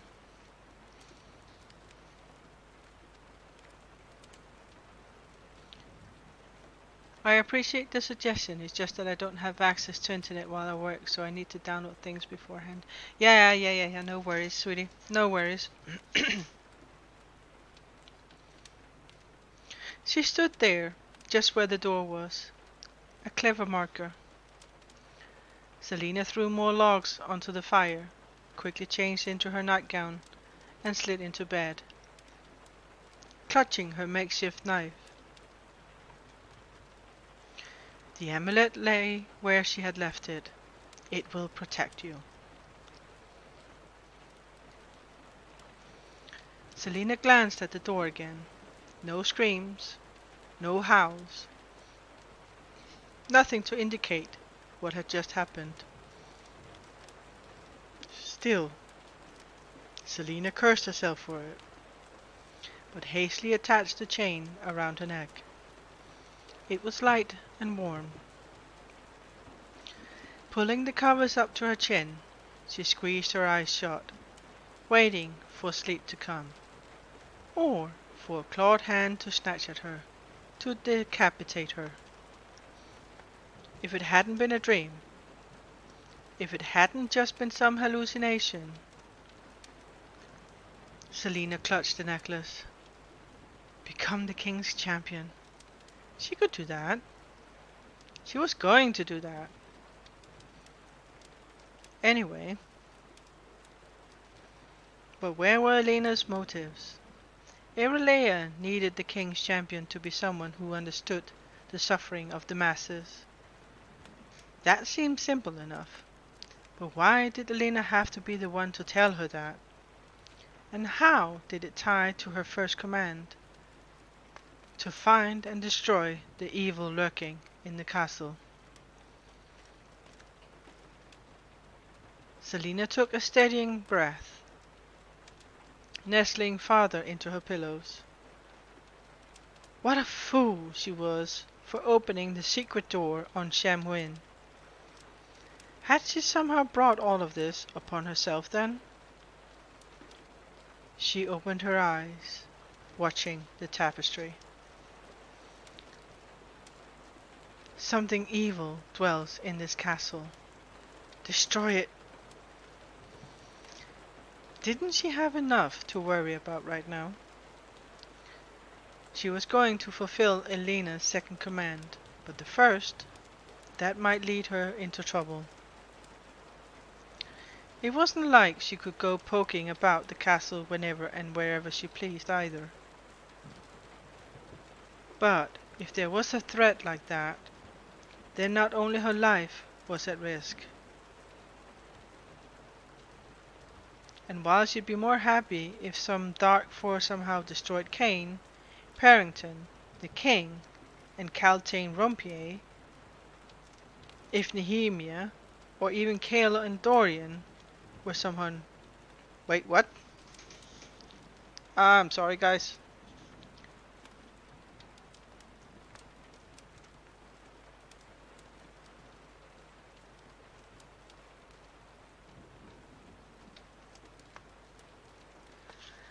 I'm gonna read that again. Yeah, it's I don't know. I feel something is missing here to make the sentence better. Okay. But if there was a threat like that, then not only her life was at risk. And while she'd be more happy if some dark force somehow destroyed Cain, Parrington, the king, and Caltaine Rompier, but it... Oh, there... If Nehemia or even Cale and Dorian was somehow... There's missing a letter in here. Okay, I'm sorry, guys. Selina took a shuddering breath. The least she could do was look into the tomb for some clues. Maybe she'd find out something regarding Elena's purpose. And if that didn't yield anything, well, at least she tried. The phantom breeze flowed through her room, smelling of roses. It was a long while before Selina slipped into an uneasy sleep.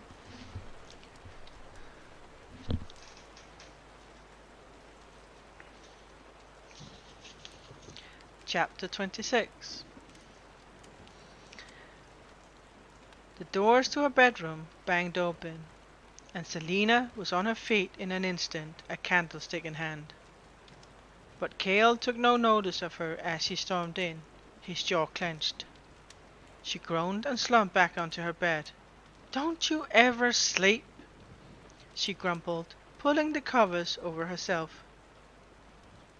"Weren't you celebrating into these wee hours in the morning?"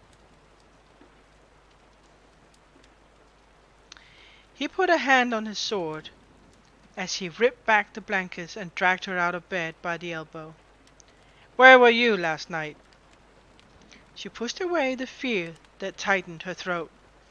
There was no way he could have known about the passages. She smiled at him. "Here, of course. Didn't you visit to give me this?" She yanked her elbow out of his grasp and waved her fingers in front of him, displaying the amethyst ring. "That was for a few minutes. What about the rest of the night?" She refused to step back as he studied her face, then her hands, then the rest of her. As he did so, she returned the favor. His black tunic was unbuttoned at the top and slightly wrinkled, and his short hair needed of combing. Whatever this was, he was in a rush. "What's all the fuss about? Don't we have a test this morning?" She picked at her nails as she waited for an answer. "It's been cancelled. A champion was found dead this morning."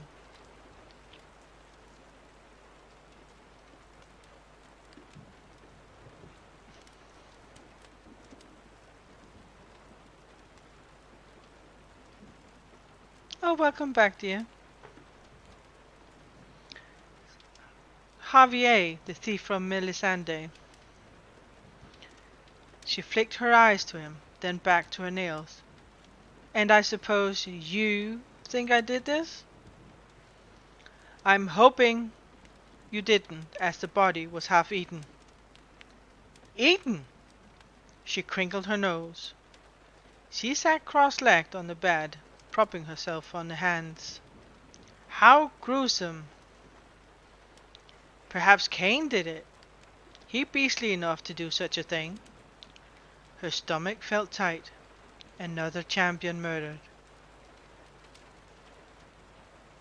Did it have to do with whatever evil Elena had mentioned?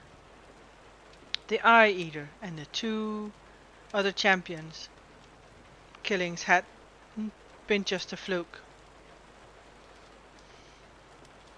or a drunken brawl, as the investigation had determined. No, this was a pattern. Cale sighed through his nose. "I'm glad you find humor in a man's murder." She made herself grin at him. "Cain is the most likely candidate. You're from Aniel. You should know more than anyone how they are in the White Fang Mountains." He ran a hand excuse me. He ran a hand through his short hair. "You should mind who you accuse. While Cale is a brute, he's Duke Parrington's champion." "And I'm the Crown Prince's champion." She flipped her hair over her shoulder. "I should think that means I can accuse whoever I please. Just tell me plainly, where were you last night?" She straightened, staring into his golden brown eyes. "As my guards can attest, I was here the entire night. Though, if the king wants me questioned, I can always tell him that you can vouch for me, too." Cale glanced at her ring, and she hid her smile as a faint line of color crept into his cheeks. He said, "I'm not sure you will be even more pleased to hear that you and I won't be having a lesson today." She grinned at that, and sighed dramatically as she slid back under the blankets and nestled into her pillows. "Immensely pleased." She pulled the blankets up to her chin and batted her eyelashes at him. "Now, get out. I'm going to celebrate by sleeping for another 5 hours." A lie, but he bought it. She closed her eyes before she could see the glare he gave her, and smiled to herself when she heard him stalk out of the room. It was only when she heard him slam the doors to her room that she sat up. The champion had been eaten. Last night in her dream. No, it hadn't been a dream. It had been real. And there had been those screeching creatures. Had Javier been killed by one of them? But they'd been in the tomb. There were no way they could have been in the castle halls without someone noticing. Some vermin probably got to the body before it was found. Very, very hungry vermin. She shuddered again and leaped out under the blankets. She needed a few makeshift weapons and a way to fortify the locks on her windows and doors. Even as she readied her defense, she kept assuring herself that this was nothing to worry about at all. But with a few hours of freedom ahead of her, she brought as many of them with her as possible as she locked the door to her bedroom and slipped into the tomb. Selina paced the length of the tomb, snarling to herself. There were nothing here that explained Elena's motives, or what the source of this mysterious evil might be. Absolutely nothing. In the daytime, a ray of sunlight shone into the tomb, making all the dust motes she stirred up swirl like fallen snow.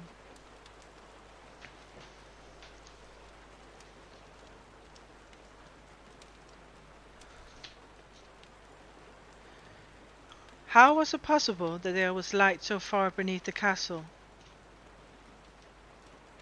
Yeah? Sorry, my boy is just here, guys. Hvad siger du, Skjern? Og det er?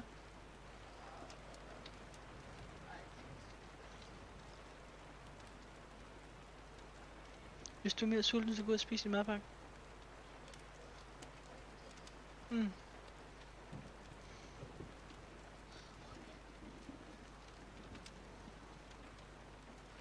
Ja, hvis du er stille. Okay. Så tag den der med fjerne på, den ligger herovre på parkpladsen. Ja, okay. Nej, hvis du bare sætter dig ned på gulvet stille og roligt. Leger. Ja. Du skal sidde stille og roligt.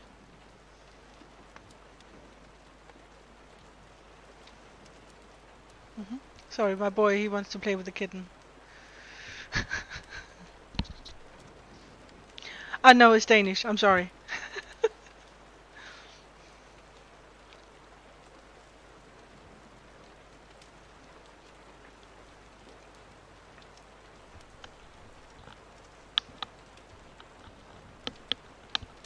For some reason my mute button doesn't work on my headset today.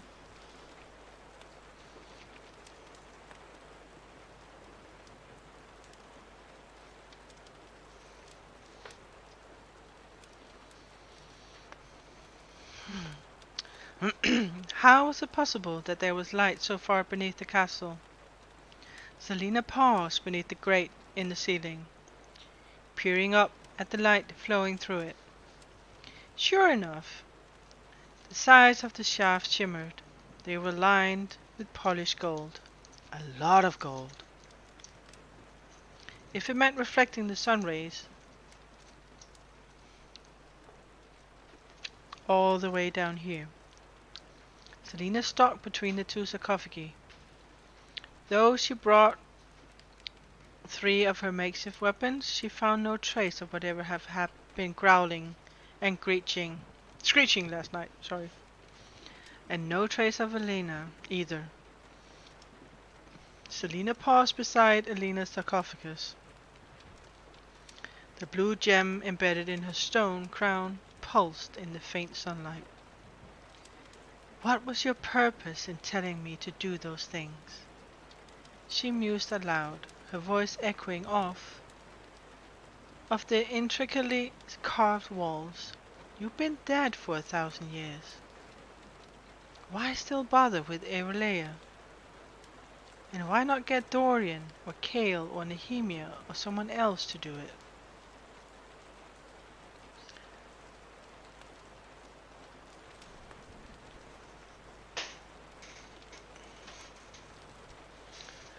Selina wrapped a finger on the cream's pert nose. Ja, nu ska det bli sån här.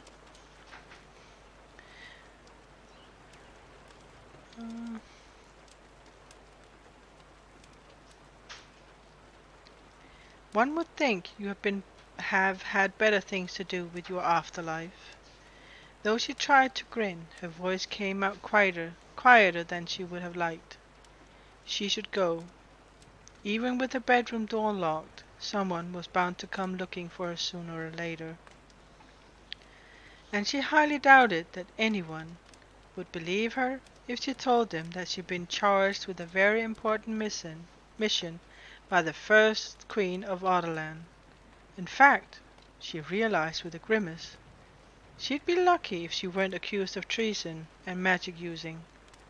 It would certainly guarantee her return to Endovier. After a final sweep of the tomb, Selina laughed. There was nothing useful here. And besides, if Selena wanted her to be the king's champion so badly, then she couldn't spend all her time hunting down whatever this evil was. It would probably hurt her chances of winning. Actually,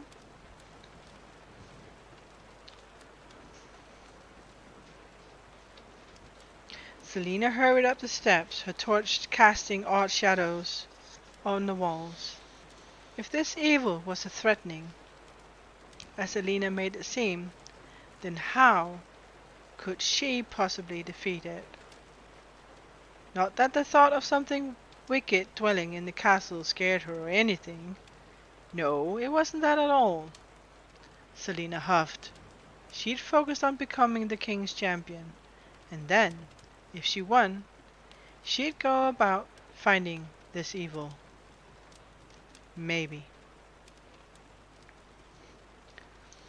Oh, is she gonna defy the queen, guys?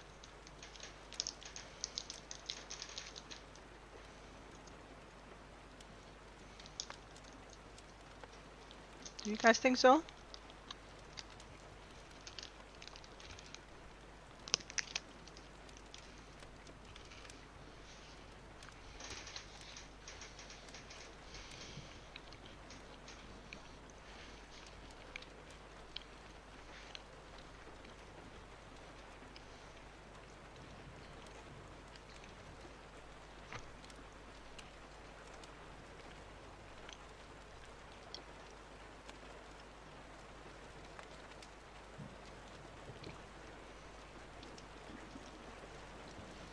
That you don't know?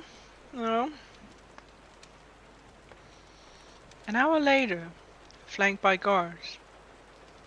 Uh-oh. Oh, sorry guys. Selena held her chin high as they strode through the hall towards the library.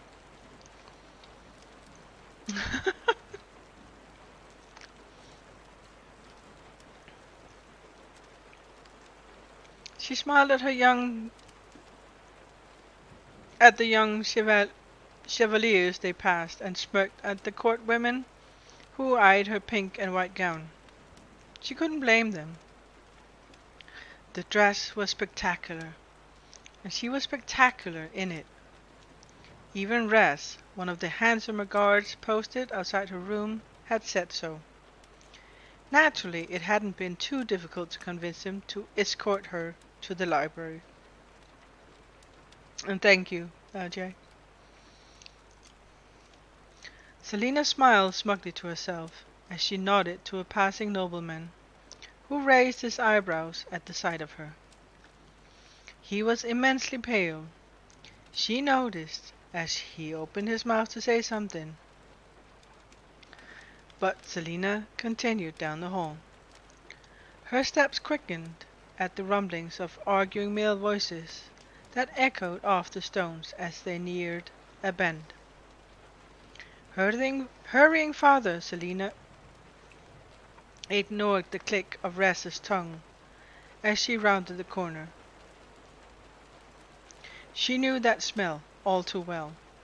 The tang of blood and the stinging neck reek of decomposing flesh. but she hadn't expected the sight of it. Half-eaten was a pleasant way to describe what was left of Javier's rail-thin body. One of her escorts cursed under his breath, and Ras stepped closer to her, a light hand on her back, encouraging her to keep walking. None of the gathered men looked at her as she passed, skirting the edge of the scene and getting a better look at the body in the process. Javier's chest cavity had been split open and his vital organs removed. Unless someone had moved them, upon finding the body there was no trace of them, and his long face, stripped of its flesh, was still contorted in a silent scream. This was no accidental killing. There was a hole in the crown of Javier's head, and she could see that his brain was gone too. The smears of blood on the wall looked like someone had been writing, and then rubbed it away. But even now some of the writing remained, and she tried not to gape at it. Weird marks, 3 weird marks, forming an arching line that had to have once been a circle near the body. Holy gods! One of her guards muttered as they left behind the throng of the crime scene. No wonder Cale had looked so disheveled this morning. She straightened. He thought she did this? Fool! If she wanted to knock off her competitors one by one, she'd do it quick and clean. A slit throat, a knife in the heart, a poisoned glass of wine. This was just plain tasteless and strange. The weird marks made this something more than a brutal killing. Ritualistic, perhaps. Someone approached from the opposite direction. It was Grave, the vicious assassin, staring at the body from a distance. His eye, dark and still like a forest pool, met hers. She ignored his rotten teeth, and she jerked her chin toward the remnants of Xavier. Too bad, she said, deliberately not sounding very sorry at all. Grave chuckled, sticking his gnarled fingers into the pockets of his worn and dirty pants. Didn't his sponsor bother to properly clothe him? Obviously not, if his sponsor was nasty and foolish enough to pick him as a champion. Such a pity, Graves said, shrugging as she passed by him. She nodded tersely, and despite herself, she kept her mouth shut as she continued down the hall. There were only 16 of them left now. 16 champions, and 4 of them were to duel. The competition was getting steeper. She should thank whatever grim god had decided to end Javier's life, but for some reason she couldn't. Oh, I couldn't either. Actually, I would be scared to death. What is this that is killing off the competitors?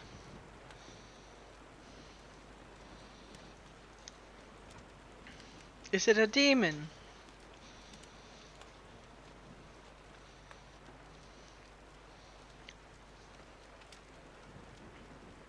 Or a Frankenstein that is in need of brain and intestine?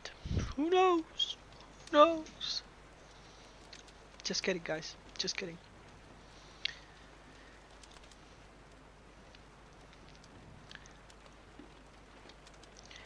Dorian swung his sword, grunting as Cale easily deflected the blow and parried. His muscles were sore from weeks of not practicing, and his breath was ragged in his throat as he thrust and thrust again. Yeah, it must be the evil that the Queen was talking about.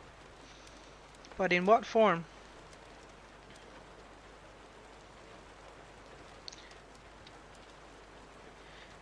This is what comes from such idle behavior, Cale chuckled, stepping to the side so that Dorian stumbled forward.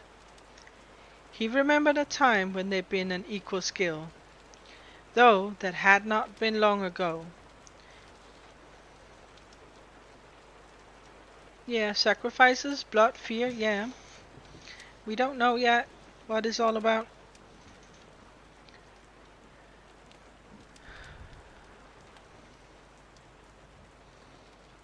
He remembered a time when they'd been at equal skill, though that had been long ago.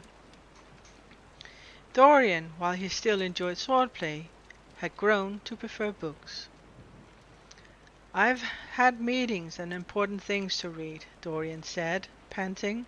He lunged. Cale deflected, feigned, then thrust so hard that Dorian stepped back. His temper rose. Meeting, which you used as an excuse to start arguing with Duke Parrington. Dorian made a wide sweep of his sword, and Cale took up the defensive. Or maybe you're just too busy visiting Sardathian's room in the middle of the night. Sweat dripped from Cale's brow. How long has that been going on? Dorian growled, as Cale switched to the offensive and conceded, step after step, his thighs aching. It's not what you think, he said through his teeth. I don't spend my nights with her.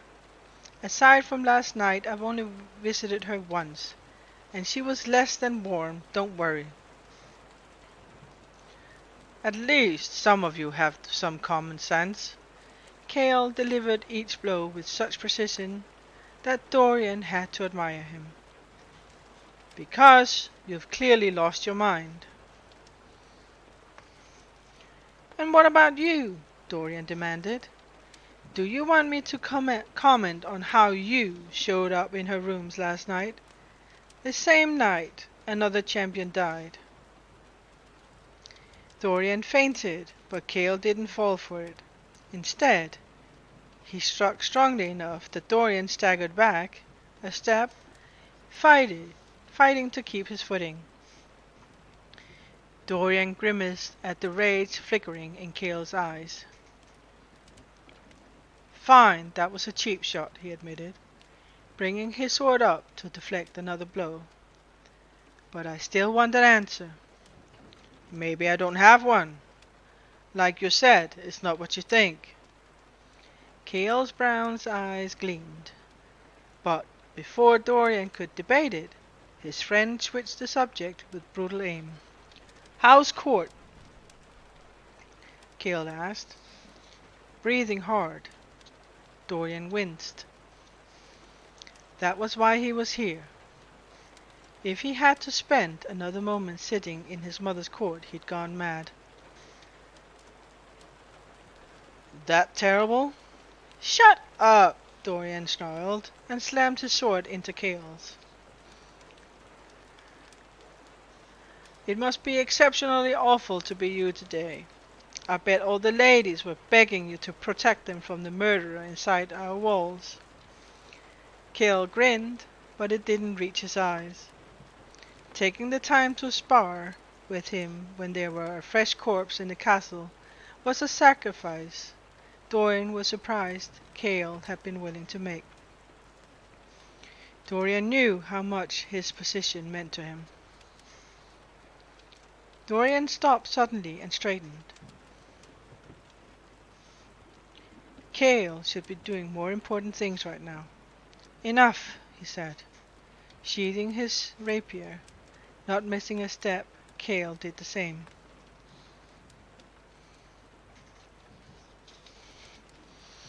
Firstly, I suppose that there will be death of champions due to competitors' rivalry. less opponents, closer to the victory. But these deaths looks different, like more than just clearing the way to victory. Yeah, I agree with you there, Jay. Well, you know boys fighting over a girl. Silly man. They walked from the sparring room in silence. Any word from your father? Cale asked in a voice that indicated he knew something was amiss. I wonder where he went off to. Dorian let out a long breath, calming his panting. No, I haven't the slightest idea.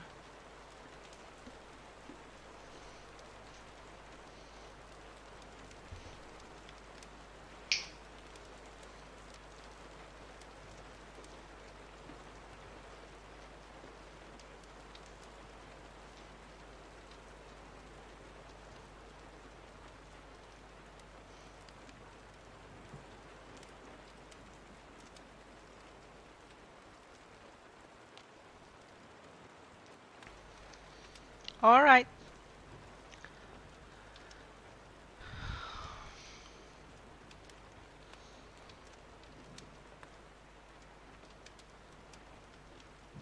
Dorian let out a long breath, calming his panting. No, I haven't the slightest idea. I remember him leaving like this when we were children, but it hasn't happened for some years now. I bet he is doing something particularly nasty. Be careful what you say, Dorian. Or what? You throw me in the dungeons? He didn't mean to snap, but he barely gotten any sleep the night before, and this champion, winding up dead, did nothing to improve his mood. When Cale didn't bother retorting, Dorian asked, Do you think someone wants to kill all the champions? Perhaps. I can understand wanting to kill the competition, but to do it so viciously, I hope it's not a pattern. Dorian's blood went a bit cold. You think they'll try to kill Selena? I added some extra guards around her rooms. To protect her or to keep her in? Oh wow. They stopped at the hallway, crossroads where they would part ways to their separate rooms. What difference does it make? Cale said quietly. You don't seem to care either way. You'll visit her no matter what I say. And the guards won't stop you because you're the prince. There was something so defeated, so bitter, underlying the captain's words, that Dorian, for a heartbeat, felt badly. He should stay away from Selena. Cale had enough to worry about. But then he thought of the list his mother made and realized he had enough too.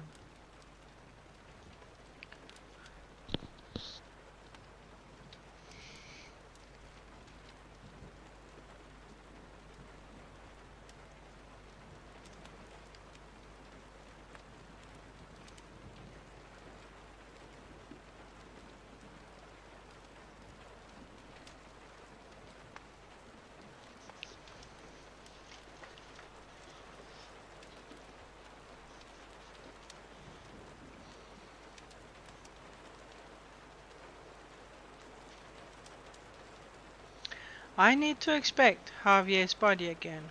I'll see you in the hall for dinner tonight, was all Cale said before he headed to his rooms. Dorian watched him go. The walk back to his tower felt surprisingly long. He opened the wooden door to his rooms, peeling off his clothing as he headed to the bathing room. He had the entire tower to himself, though his chambers occupied only the upper level. They provided a haven from everyone, but today they just felt empty.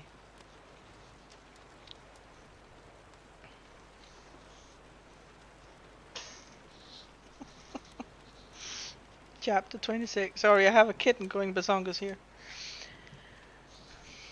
Late that afternoon, Selina stared at the ebony clock tower. It grew darker and darker, as if somehow absorbed the sun's dying rays. On top of it, the gargoyles remained stationary. They hadn't moved. Not even a finger. The guardians, Elena had called them. But guardians to what? They scared Elena enough to keep her away. Surely, if they'd been the evil Elena mentioned, she would have just said it outright. Not that Selina was considering looking for it right now. Not when it could get her into trouble. And somehow wind up killing her before she could even become the king's champion. Still, why did Elena have to be so oblique about everything? What's your obsession with these ugly things? Nehemia asked from beside her. Selina turned to the princess. Do you think they move?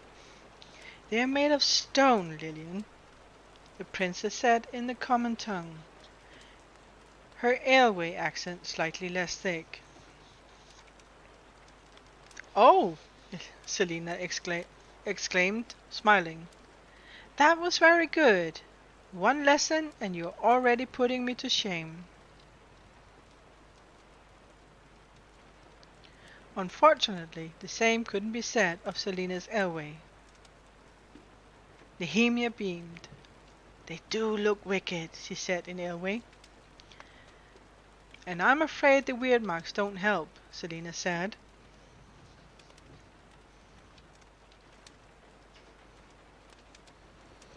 A weird mark was at her feet, and she glanced to the others. There were 12 of them altogether, forming a large circle around the solitary tower. She hadn't the faintest idea what any of it meant. None of the marks here matched the 3 she spotted at Javier's murder site. But there had to be some connection. So you truly can't read these? She asked her friend. No, Nehemia said curtly, and headed toward the hedges that bordered the courtyard. And you shouldn't try to discover what they say, she added over her shoulder. Nothing good will come of it.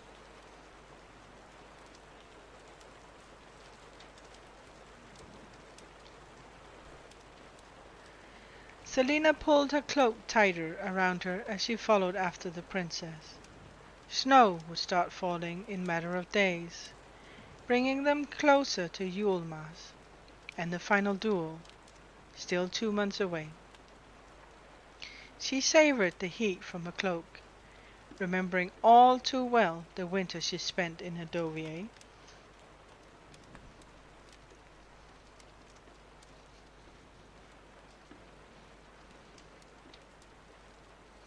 Winter was unforgiving when you lived in the shadow of the Rhone mountains. It was a miracle she hadn't gotten frostbite. If she went back, another winter might kill her. You look troubled, Nehemia said when Selina reached her side and put a hand on her arm. I'm fine, Selina said in Aylway, smiling for Nehemia's sake. I don't like winter. Excuse me. I've never seen snow, Nehemia said, looking at the sky. I wonder how long the novelty will last. Hopefully long enough for you to not mind the drafty corridors, freezing mornings and days without sunshine. Nehemia laughed. You should come to Aylway with me when I return, and make sure you stay long enough to experience one of our blistering summers. Then you'll appreciate your freezing mornings and days without sun. Selina had already spent one blistering summer in the heat of the Red Desert, but to tell Nehemia that would only invite difficult questions. Instead, she said, "I'd like to see Elway very much."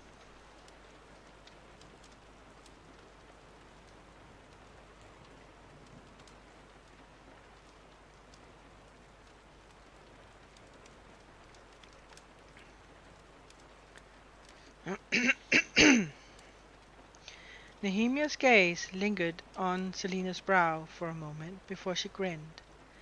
"Then it shall be so." Selina's eyes brightened, and she tilted her head back so she could see the castle looming above them.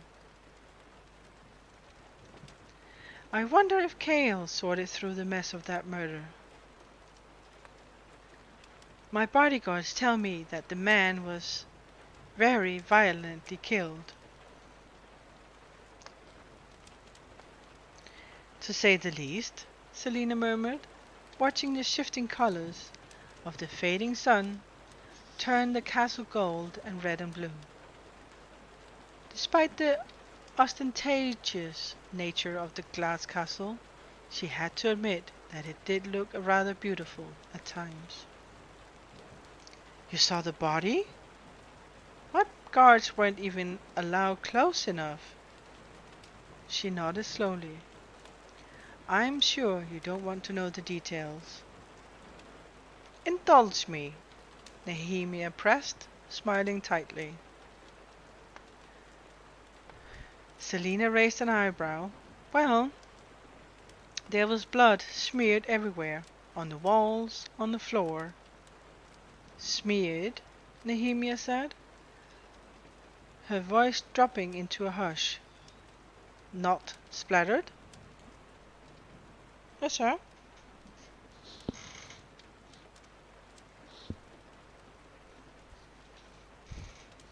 "I think so, like someone had rubbed it on there.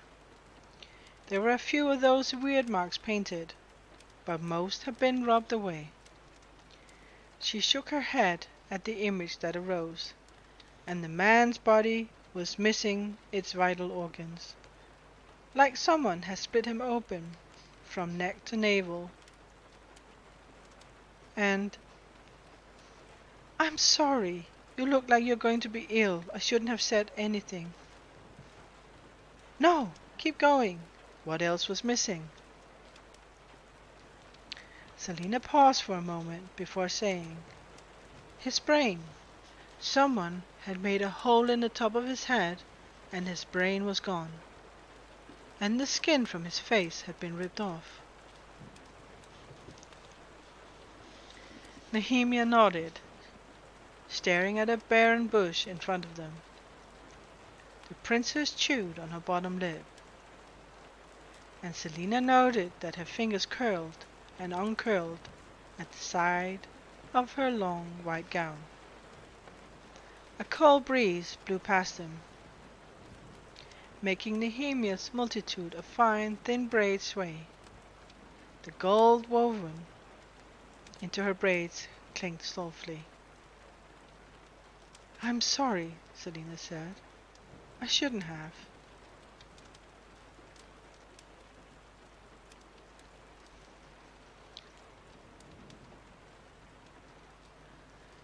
"Actually, this is strange that someone kills exactly champions. Yeah, I agree with you there, Jay."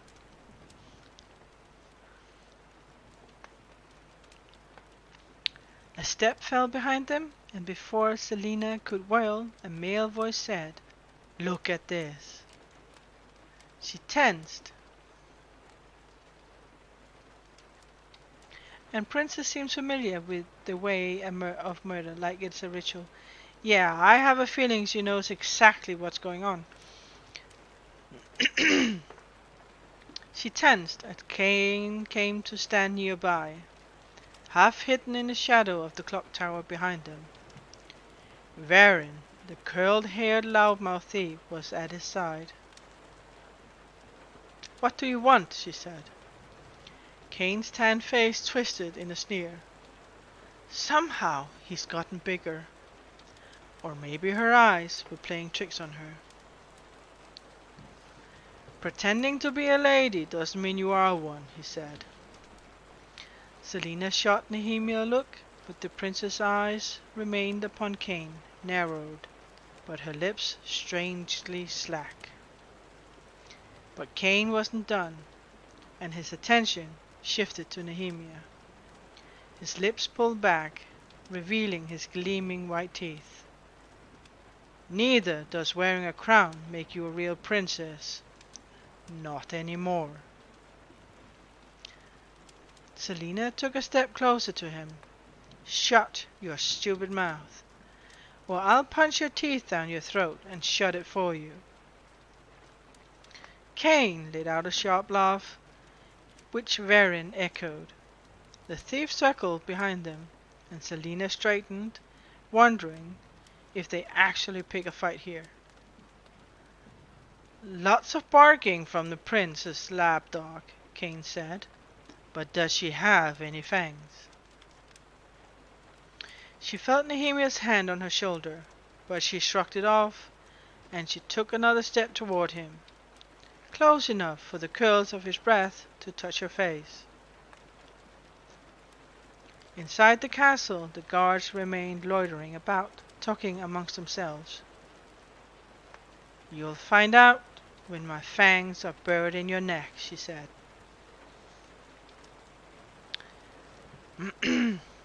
Why not right now? Cain breathed. Come on, hit me. Yeah, the bad guy appeared. Hit me with all that rage you feel every time you force yourself to miss the bullseye, or when you slow yourself down so you don't scale walls as fast as me. Hit me, Lillian. He whispered so only she could hear, and let's see what's the year in Endovier really taught you. Selina's heart leaped into a gallop. He knew. He knew who she was and what she was doing. She didn't dare to look at Nehemia, and only hoped her understanding of a common language was still weak enough for her not to have understood. Varin still watched from behind them. You think you're the only one whose sponsor is willing to do anything to win? You think your prince and captain are the only ones who know what you are?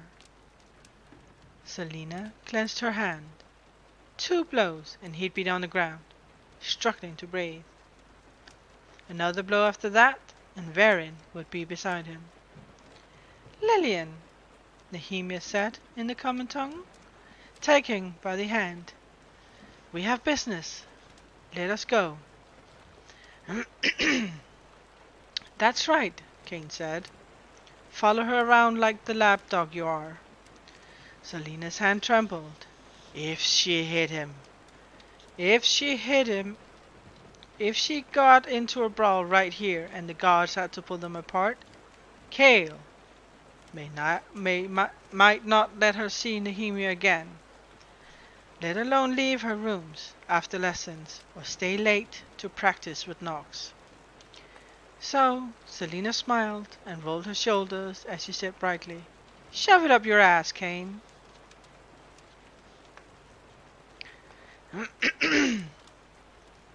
Cain and Varin laughed, but she and Nehemia walked away, the princess holding her hand tightly, not from fear or anger, but just to tell her that she understood, that she was there. Selina squeezed her hand back. It had been a while since someone had looked out for her, and Selina had the feeling she could get used to it.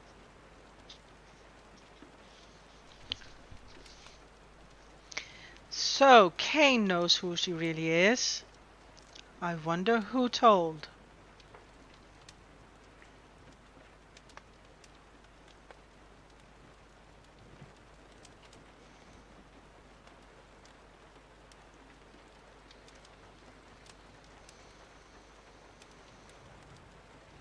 Chaos stood, with Dorian in the shadows atop the mezzanine, staring down at the assassin as she punched at the dummy situated in the center of the floor. She had sent him a message saying she was going to train for a few hours after dinner, and he invited Dorian to come along to watch. Perhaps Dorian would now see why she was such a threat to him, to everyone. Selina grunted, throwing punch after punch. Left, right, left, left, right. On and on, as if she had something burning inside of her that she couldn't quite get out. She looked stronger than before, the prince said quietly. You've done a good job getting her back in shape. Selina punched and kicked at the dummy, dodging invisible blows. The guards at the door just watched, their face impassive. Do you think she stands a chance against Kane? Selina swung her leg through the air, connecting with the dummy's head. It rocked back. The blow would have knocked out a man.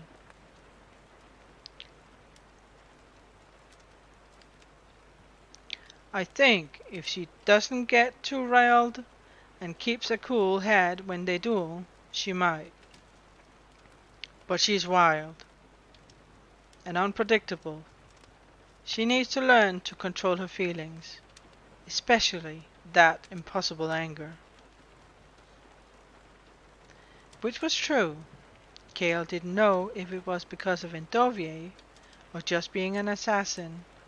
Whatever the cause of that unyielding rage, she could never entirely leash herself.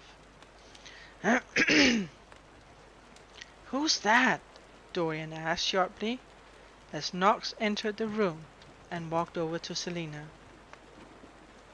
She paused, rubbing her wrapped knuckles, and wiped the sweat from her eyes as she waved to him. Knox, Cale said. A thief from Paranth, Minister Jovel's champion. Knox said something to Selina that set her chuckling. Knox laughed, too. She made another friend, Dorian said, raising his brows as Selina demonstrated a move for Knox. She's helping him. Every day. They usually stray after lessons with the others are over. And you allow this? Cale hit his Glover at Dorian's tone.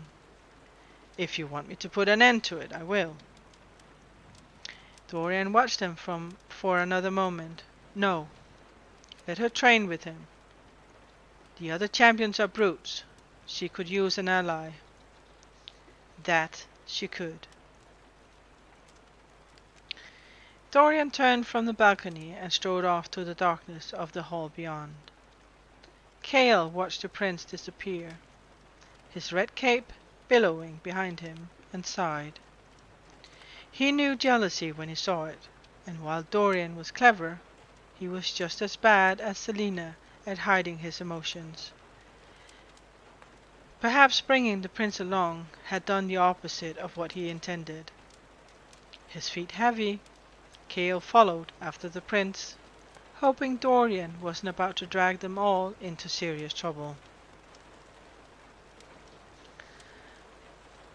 A few days later, Selina turned the crisp yellow pages of a heavy tome, squirming in her seat.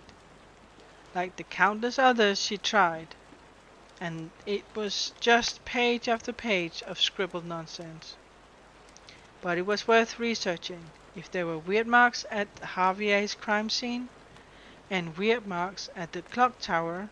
The more she knew about what this killer wanted, why and how he was killing, the better. That was the real threat to be dealing with, not some mysterious, inexplicable evil Elena had mentioned. Of course there was little to nothing to be found. Her eyes sore, the assassin looked up from the book and sighed. The library was gloomy, and were it not for the sound of Cale flipping pages, It would have been wholly silent. "Done?" he asked, closing the novel he was reading. She hadn't told him about Kane revealing that he knew who she really was, or the possible murder connection to the weird marks. Not yet. Inside the library, she didn't have to think about competitions and brutes.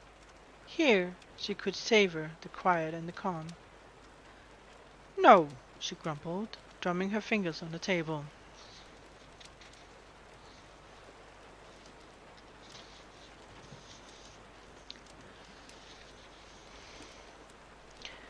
"This is actually how you spend your spare time?" A hint of a smile appeared on his lips. "You should hope no one else hears about this. It would ruin your reputation. Knox would leave you for Kane." He chuckled to himself and opened his book again, leaning back in his chair. She stared at him for a moment, wondering if he'd stop laughing at her if he knew what she was researching, how it might help him too. Selina straightened in the chair, rubbing a nasty bruise on her leg. Naturally, it was from an intentional blow of Cale's wooden staff. She glared at him, but he continued reading. He was merciless during their lessons. He had her doing all sorts of activities, walking on her hands, juggling blades. It wasn't anything new, but it was unpleasant. But his temper had improved somewhat. He did seem a bit sorry for hitting her leg so hard. Selina supposed she liked him.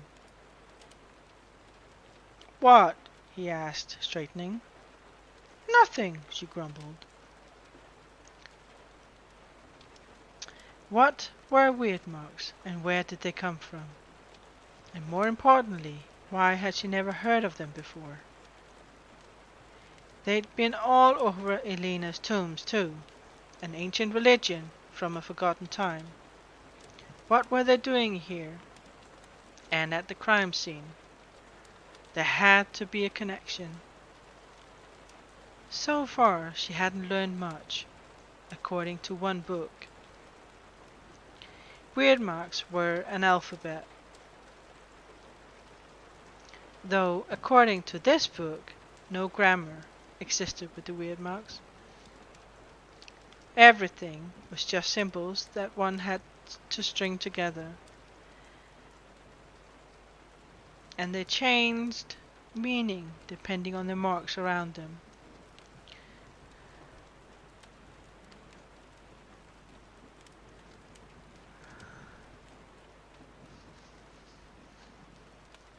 They required precise length and angles, or they became something else entirely. Oi, oi, he reminds me of someone, with his tough lessons. I wonder who that could be.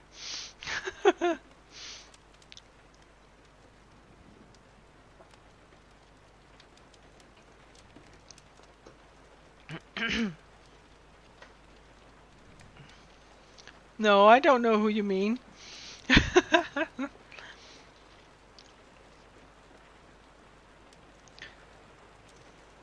Stop glowering and sulking, Cale chided.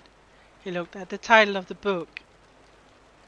Neither of them had mentioned Javier's murder, and she gleaned no more information about it.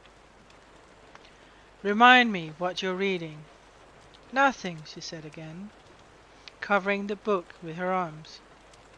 But his brown eyes narrowed farther, and she sighed. It's just about weird marks, those sundial things by the clock tower.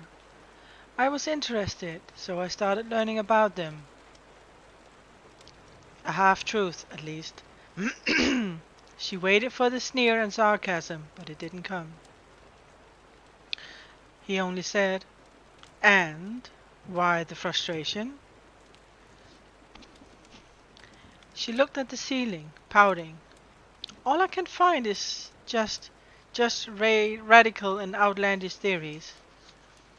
I never knew any of this. Why? Some books claim the weird is the force that holds together and governs Irelia. And not just Irelia, countless other worlds too. I've heard of it before, he said, picking up his book, but his eyes remained fixed on her face. I've always thought the weird was an old term for fate or destiny. So did I, but the weird isn't a religion, at least not in the northern parts of the continent, and is not including in the worship of the goddess of or the gods. He set the book on his lap. Is there a point to this, beyond your obsession with those marks in the garden? Are you that bored? Worried for my safety is more like it, she was thinking. No, yes, it's interesting. Some theories suggest the Mother Goddess is just a spirit from one of these other worlds, and that she strayed through something called a weird gate and found a layer in need of form of life.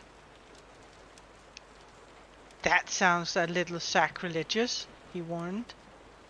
He was old enough to more vividly recall the burnings and executions 10 years ago. What had it been like to grow up in the shadow of the king who had ordered so much destruction? To have lived here, when royal families were slaughtered, when seers and magic wielders were burned alive, and the world fell into darkness and sorrow.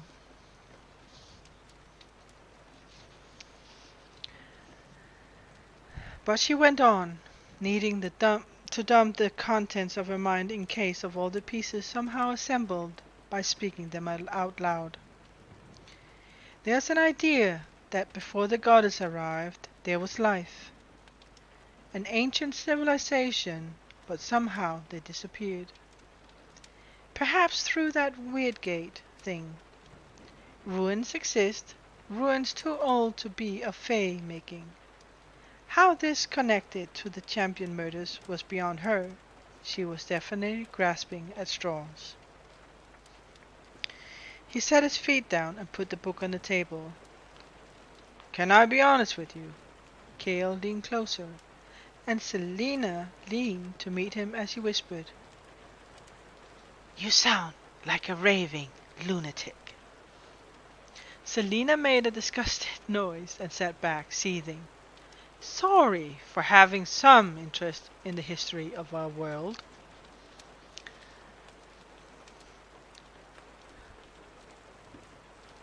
As you said, these sound like radical and outlandish theories. He started reading once more, and said without looking at her, Again, why the frustration? She rubbed her eyes. Because, she said, almost whining. Oh, almost whining. Because. Oh, okay. Because I just wanted a straightforward answer to what the weird marks are, and why they are in the garden here, of all places. Magic had been wiped away. Oh, phone call, give me a sec.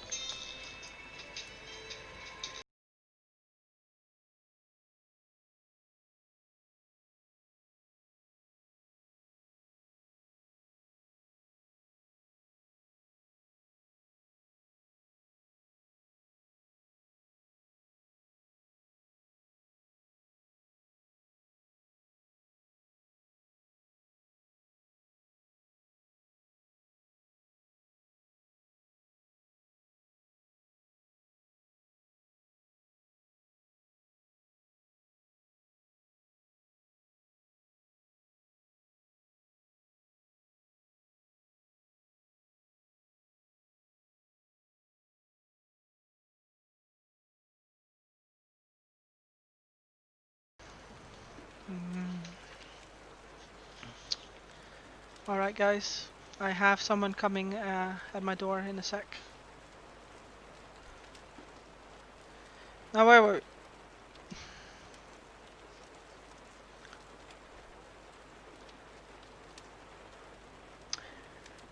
Bum. Magic have been wiped away of the king's orders, so why had something like the weird marks been allowed to remain? To have them show up at the murder scene meant something. You should find another way to occupy your time, he said, returning to his book. Usually guards watched her in the library for hours on end, day after day. What was he doing here? She smiled. Her heart skipped a beat, and then looked at the books at the table. She ran again through the information she'd gathered. There was also the idea of the weird gates, which appeared numerous times alongside the mention of weird marks, but she never heard of them. When she first stumbled across the notion of weird gates, days ago, it had seemed interesting, and so she researched, digging through piles of old parchment, only to find more puzzling theories. Guys, I will be right back. I'm gonna take a little break. I need someone is coming, so be right back.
I am back, guys.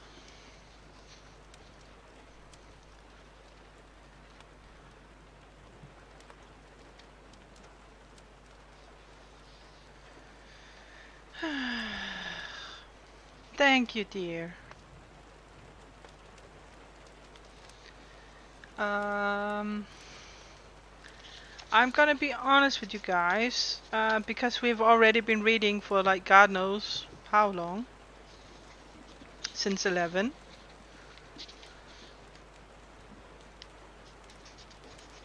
Um,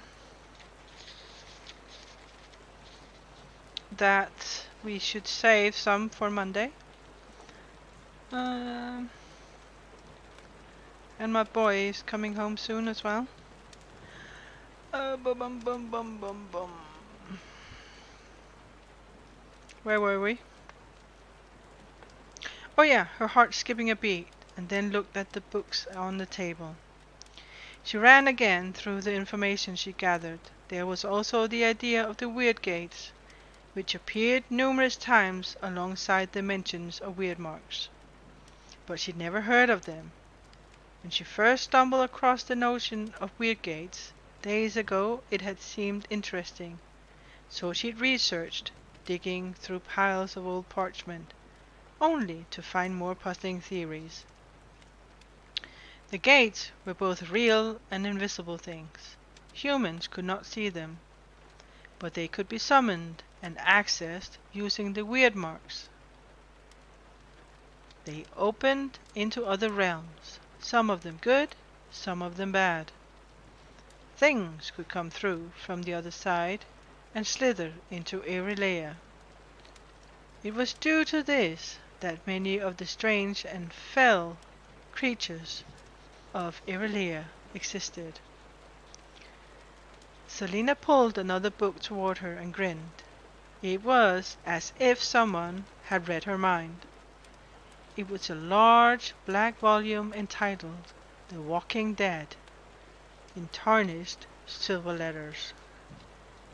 Thankfully, the captain didn't see the title before she opened it, but she didn't remember selecting this from the shelves. It reeked almost like soil, and Selina's nose crinkled as she turned the pages. She scanned for any sign of the weird marks, or any mention of a weird gate. But she soon found something far more interesting.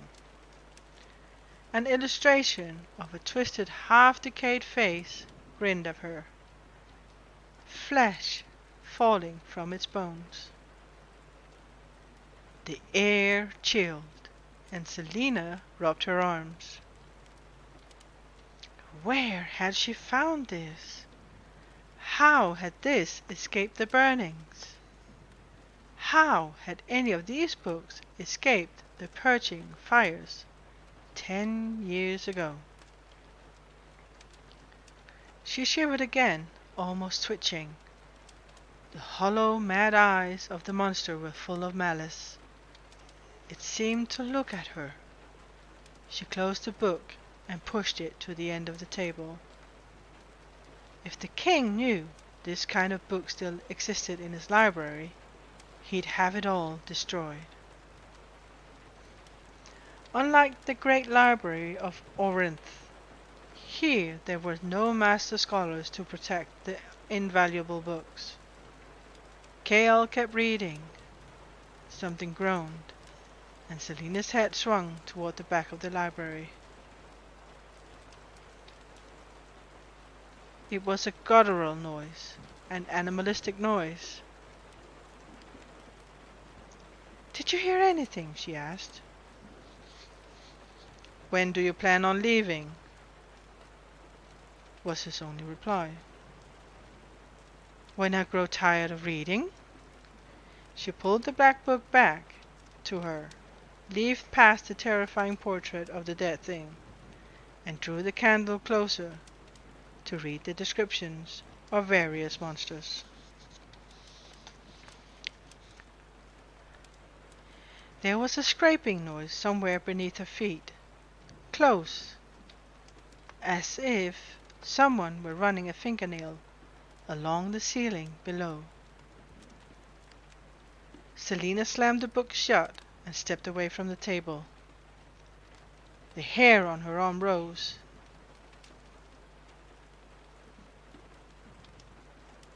And she almost stumbled into the nearest table as she waited for something. A hand, a wing, a gaping, fanged mouth to appear and grab her. "Do you feel that?" she asked Cale, who slowly, maliciously grinned. He held out his dagger and dragged it onto the marble floor, creating the exact sound and feeling. "Damned idiot!" she snarled.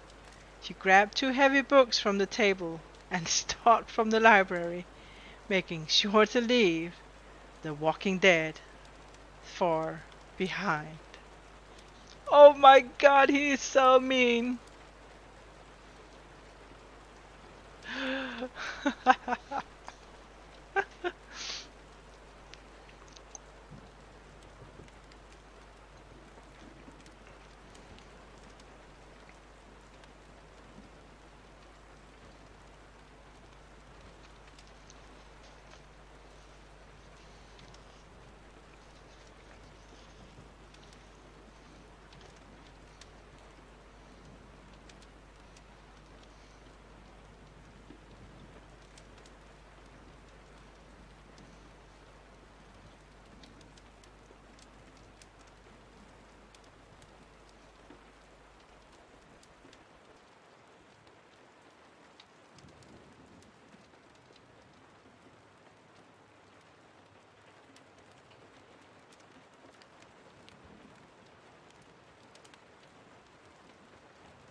Oh wow.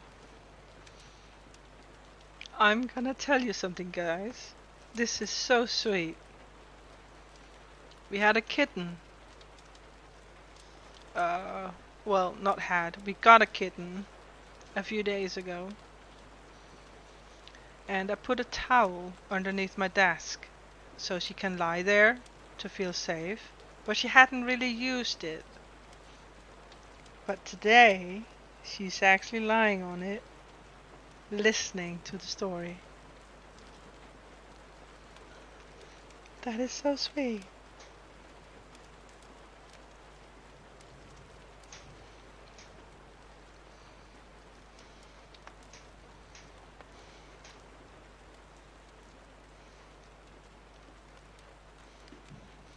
Yeah, so sweet. I've taken a picture. I will send it to you, Jay, later.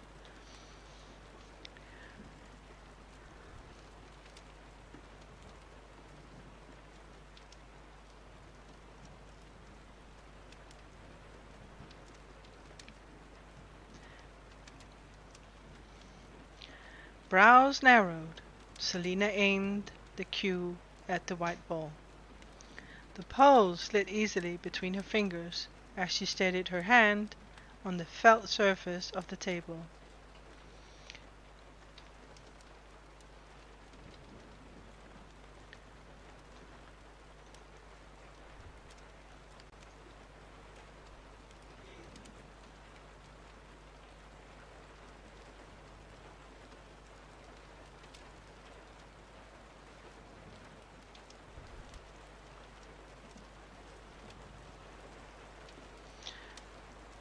With an awkward lurch of her arm, she jabbed the rod forward. She missed completely. Cursing, Selina tried again. She hit the cue ball in such a way that it gave a pathetic half-roll to the side, gently knocking into a colored ball with a faint click. Well, at least she hit something. It was more successful than her research on the weird marks had been. It was past 10, and, in need of a break from hours of training and researching and fretting about Kane and Elena, she had come into the gaming room. She was too tired for music. She couldn't play cards alone. And well, billiards seemed to be the only plausible activity. She'd picked up the cue with high hopes that the game wouldn't be too difficult to learn. The assassin pivoted around the table and took aim again. She missed. Gritting her teeth, she considered snapping the cue in half across her knee. But she'd been attempting to play for only an hour. She'd be by she'd be incredible by midnight.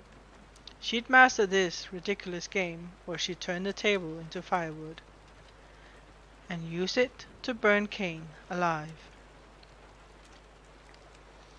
Selina jabbed the cue and hit the ball with such force that it zoomed toward the back wall of the table, knocking 3 colored balls out of its way before it collided with the number 3 ball, sending it shooting straight for a hole. It stopped rolling at the edge of the pocket. A shriek of rage ripped from her throat, and Selina ran over to the pocket. She first screamed at the ball, then took the cue in her hand and bit down upon the shaft. Still screaming through her clamped teeth, the assassin finally stopped and slapped the 3 ball into the pocket. "For the world's greatest assassin, this is pathetic," said Dorian, stepping from the doorway. She yelped and swung towards him. She wore a tunic and pants, and her hair was unbound. He leaned against the table, smiling, as she turned a deep shade of red. "If you're going to insult me, you can shove this." She lifted the cue in the air and made an obscene gesture that finished the sentence. He rolled his sleeves before picking up a cue from the rack on the wall. "Are you planning on biting the cue again? Because if you are, I'd like to invite the court painter so I can forever remember the sight." "Don't you dare mock me." "Don't be so serious." He aimed at the ball and sent it gracefully into a green one, which dropped into a pocket. "You're immensely entertaining when you are hopping mad." To his surprise and delight, she laughed. "Funny to you," she said. "Infuriating to me. For me, sorry." She moved and took another shot and missed. "Let me show you how to do it." He strode over to where she stood and set his stick down, taking hers in his hand, nudging her out of the way, his heart beating a bit faster. He positioned himself where she stood. "You see how my thumb and index finger are always holding the upper end of the cue? All you have to do is—" She knocked him out of the way with a swish of her hips and took the rod from him. "I know how to hold it, you buffoon." She tried to hit the ball and missed yet again. "You're not moving your body the correct way. Here, let me show you." Though it was the oldest and most shameless trick in the book, he reached over her and put his hand on top of the one that gripped the cue. He then positioned the fingers of her other hand on the wood before lightly gripping her wrist. To Dorian's dismay, his face became warm. "All right, sweetie." His eyes shifted to her, and to his relief, he found that she was red as he, if not more so. "If you don't stop feeling and start extracting, I'm going to rip out your eyes and replace them with these billiard balls. Look, all you have to do is... He walked her through the steps, and she hit the ball smoothly. It went to a corner and rebounded into a pocket. He removed himself from her and smirked. See, if you do it properly, it'll work. Try again. He picked up his cue. She snorted, but still positioned herself, aimed, and hit it. The cue ball shot all around the table, creating general chaos, but at least she made contact. He grabbed the triangle and held it in the air. Care for a game? The clock struck 2 before they stopped. He had ordered an array of desserts to be brought in the midst of their playing. And though she protested, she gobbled down a large piece of chocolate cake and then ate half of his piece too. Of course, a girl and a chocolate cake.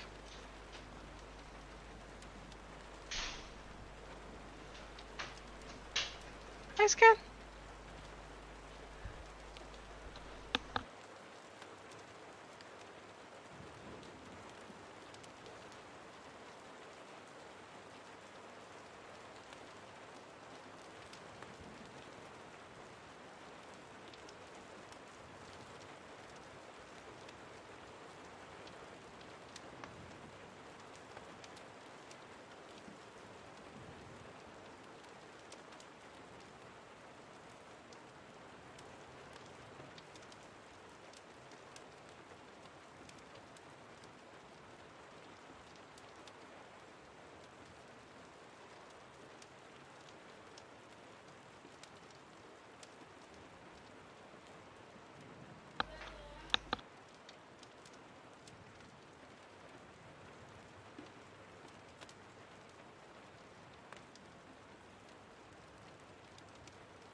Welcome back, dear. And sorry about that, guys. My boy just came home.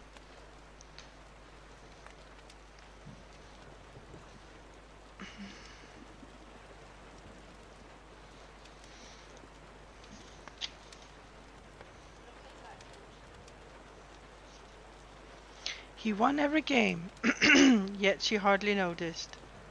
As long as she hit the ball and it resulted in shameless bragging. When she missed, well, even the fires of hell couldn't compare to the rage that burst from her mouth. He couldn't remember a time when he laughed so hard. When she wasn't cursing and sputtering, they spoke of the books they both read, and as she jabbered on and on, he felt as if she hadn't spoken a word in years, and was afraid she'd suddenly go mute again. She was frighteningly smart. She understood him when he spoke of history or of politics, though she claimed to loathe the subject, and even had a great deal to say about the theatre. He somehow wound up promising to take her to a play after the competition. An awkward silence arose at that, but it quickly passed. Dorian was slumped into an armchair, resting his head on a hand. She lay sprawled across the chair, facing his, her legs dangling off an arm. She stared at the fire, her eyelids half closed. "What are you thinking?" he asked. "I don't know," she said. She let her head drop onto the arms of the chair. "Do you think Javier and the other champion's murders were intentional?" "Perhaps. Does it make a difference?" "No," she said lazily, waved her hand in the air. "Never mind." Before he could ask more, she fell asleep. He wished he knew more about her past. Cale had only told him that she came from Terrasson, and that her family was dead. He hadn't the faintest clue what her life was like, how she became an assassin, how she learned to play the pianoforte. It was all a mystery. He wanted to know everything about her. He wished she'd just tell him. Dorian stood and stretched. He placed their cues on the rack, arranged the balls, and returned to the slumbering assassin. He shook her gently, and she groaned in protest. "You may want to sleep there, but you surely regret it in the morning." Barely opening her eyes, she stood and shuffled to the door. When she nearly walked into the doorpost, he decided that a guiding arm was needed before she broke something. Trying not to think of the warmth of her skin beneath his hand, he directed her to her bedroom and watched her stagger into bed, where she collapsed on top of the blankets. "Your books are there," she murmured, pointing at a stack by her bed. He slowly entered the chamber. She lay still, her eyes closed. 3 candles burned on various surfaces. With a sigh, he moved to blow them out before approaching her bed. Was she sleeping? "Good night, Selina," he said. It was the first time he'd addressed her by her name. It came off his tongue nicely.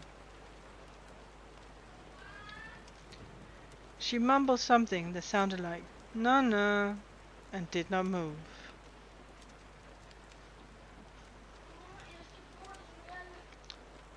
Til hvad skal? Nej, du er nødt til at vente. Ikke også, så må du bruge iPad'en. Ikke?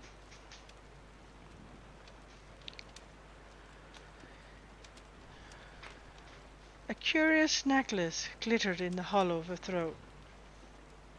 He felt as if it were familiar somehow, like he'd seen it before. With a final glance, he picked up the stack of books and left the room. If she became his father's champion and later gained her freedom, would she remain the same? Or was this all a facade to get what she wanted?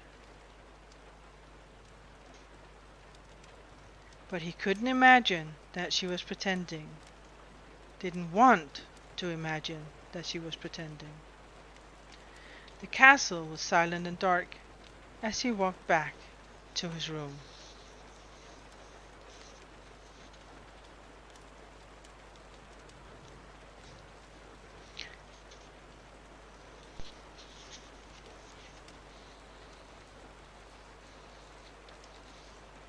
Chapter 29. Are you guys even here? Should I stop reading?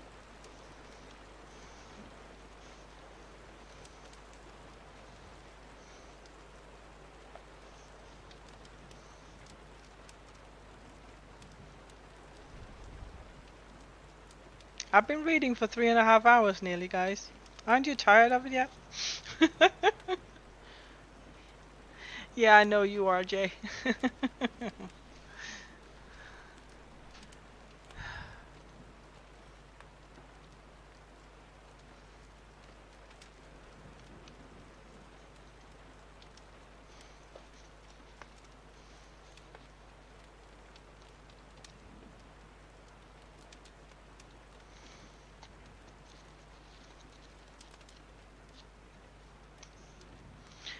I think it is a good. Yeah, I will take a drink. That this is a good time to stop for today, guys.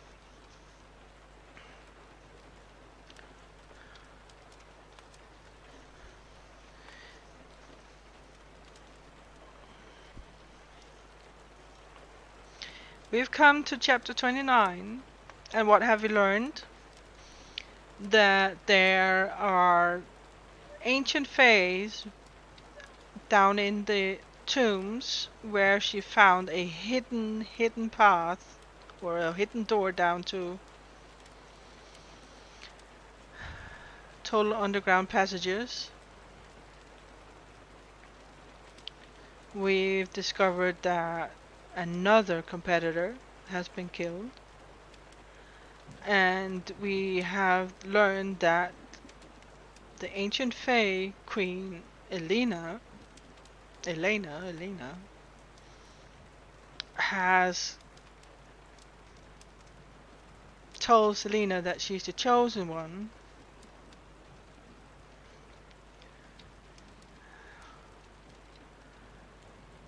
to and that she needs to become the champion, the king's champion, and that she has to stop the evil within. Yeah, posture check.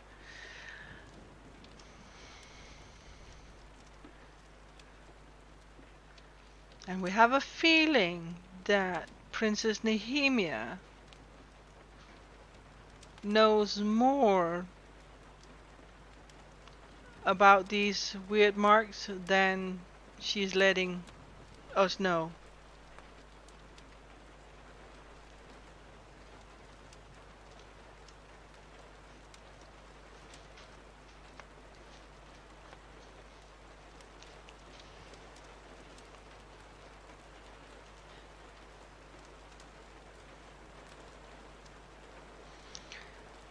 But we will continue this story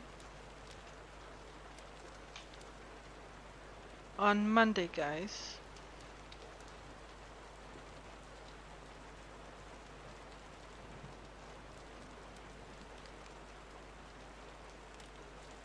Wait, what happened? Yes, it does.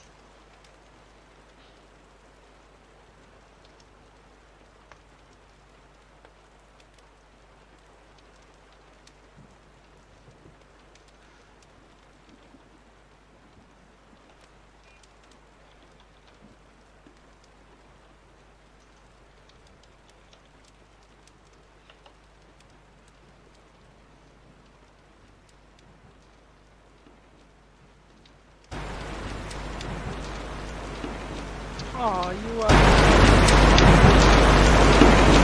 Oh, you are.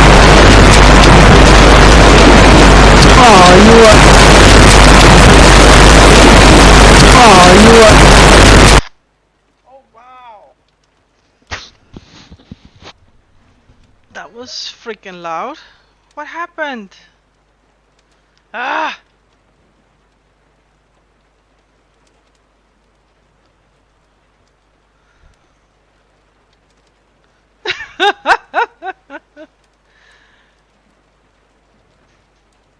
Yeah, I don't know what happened.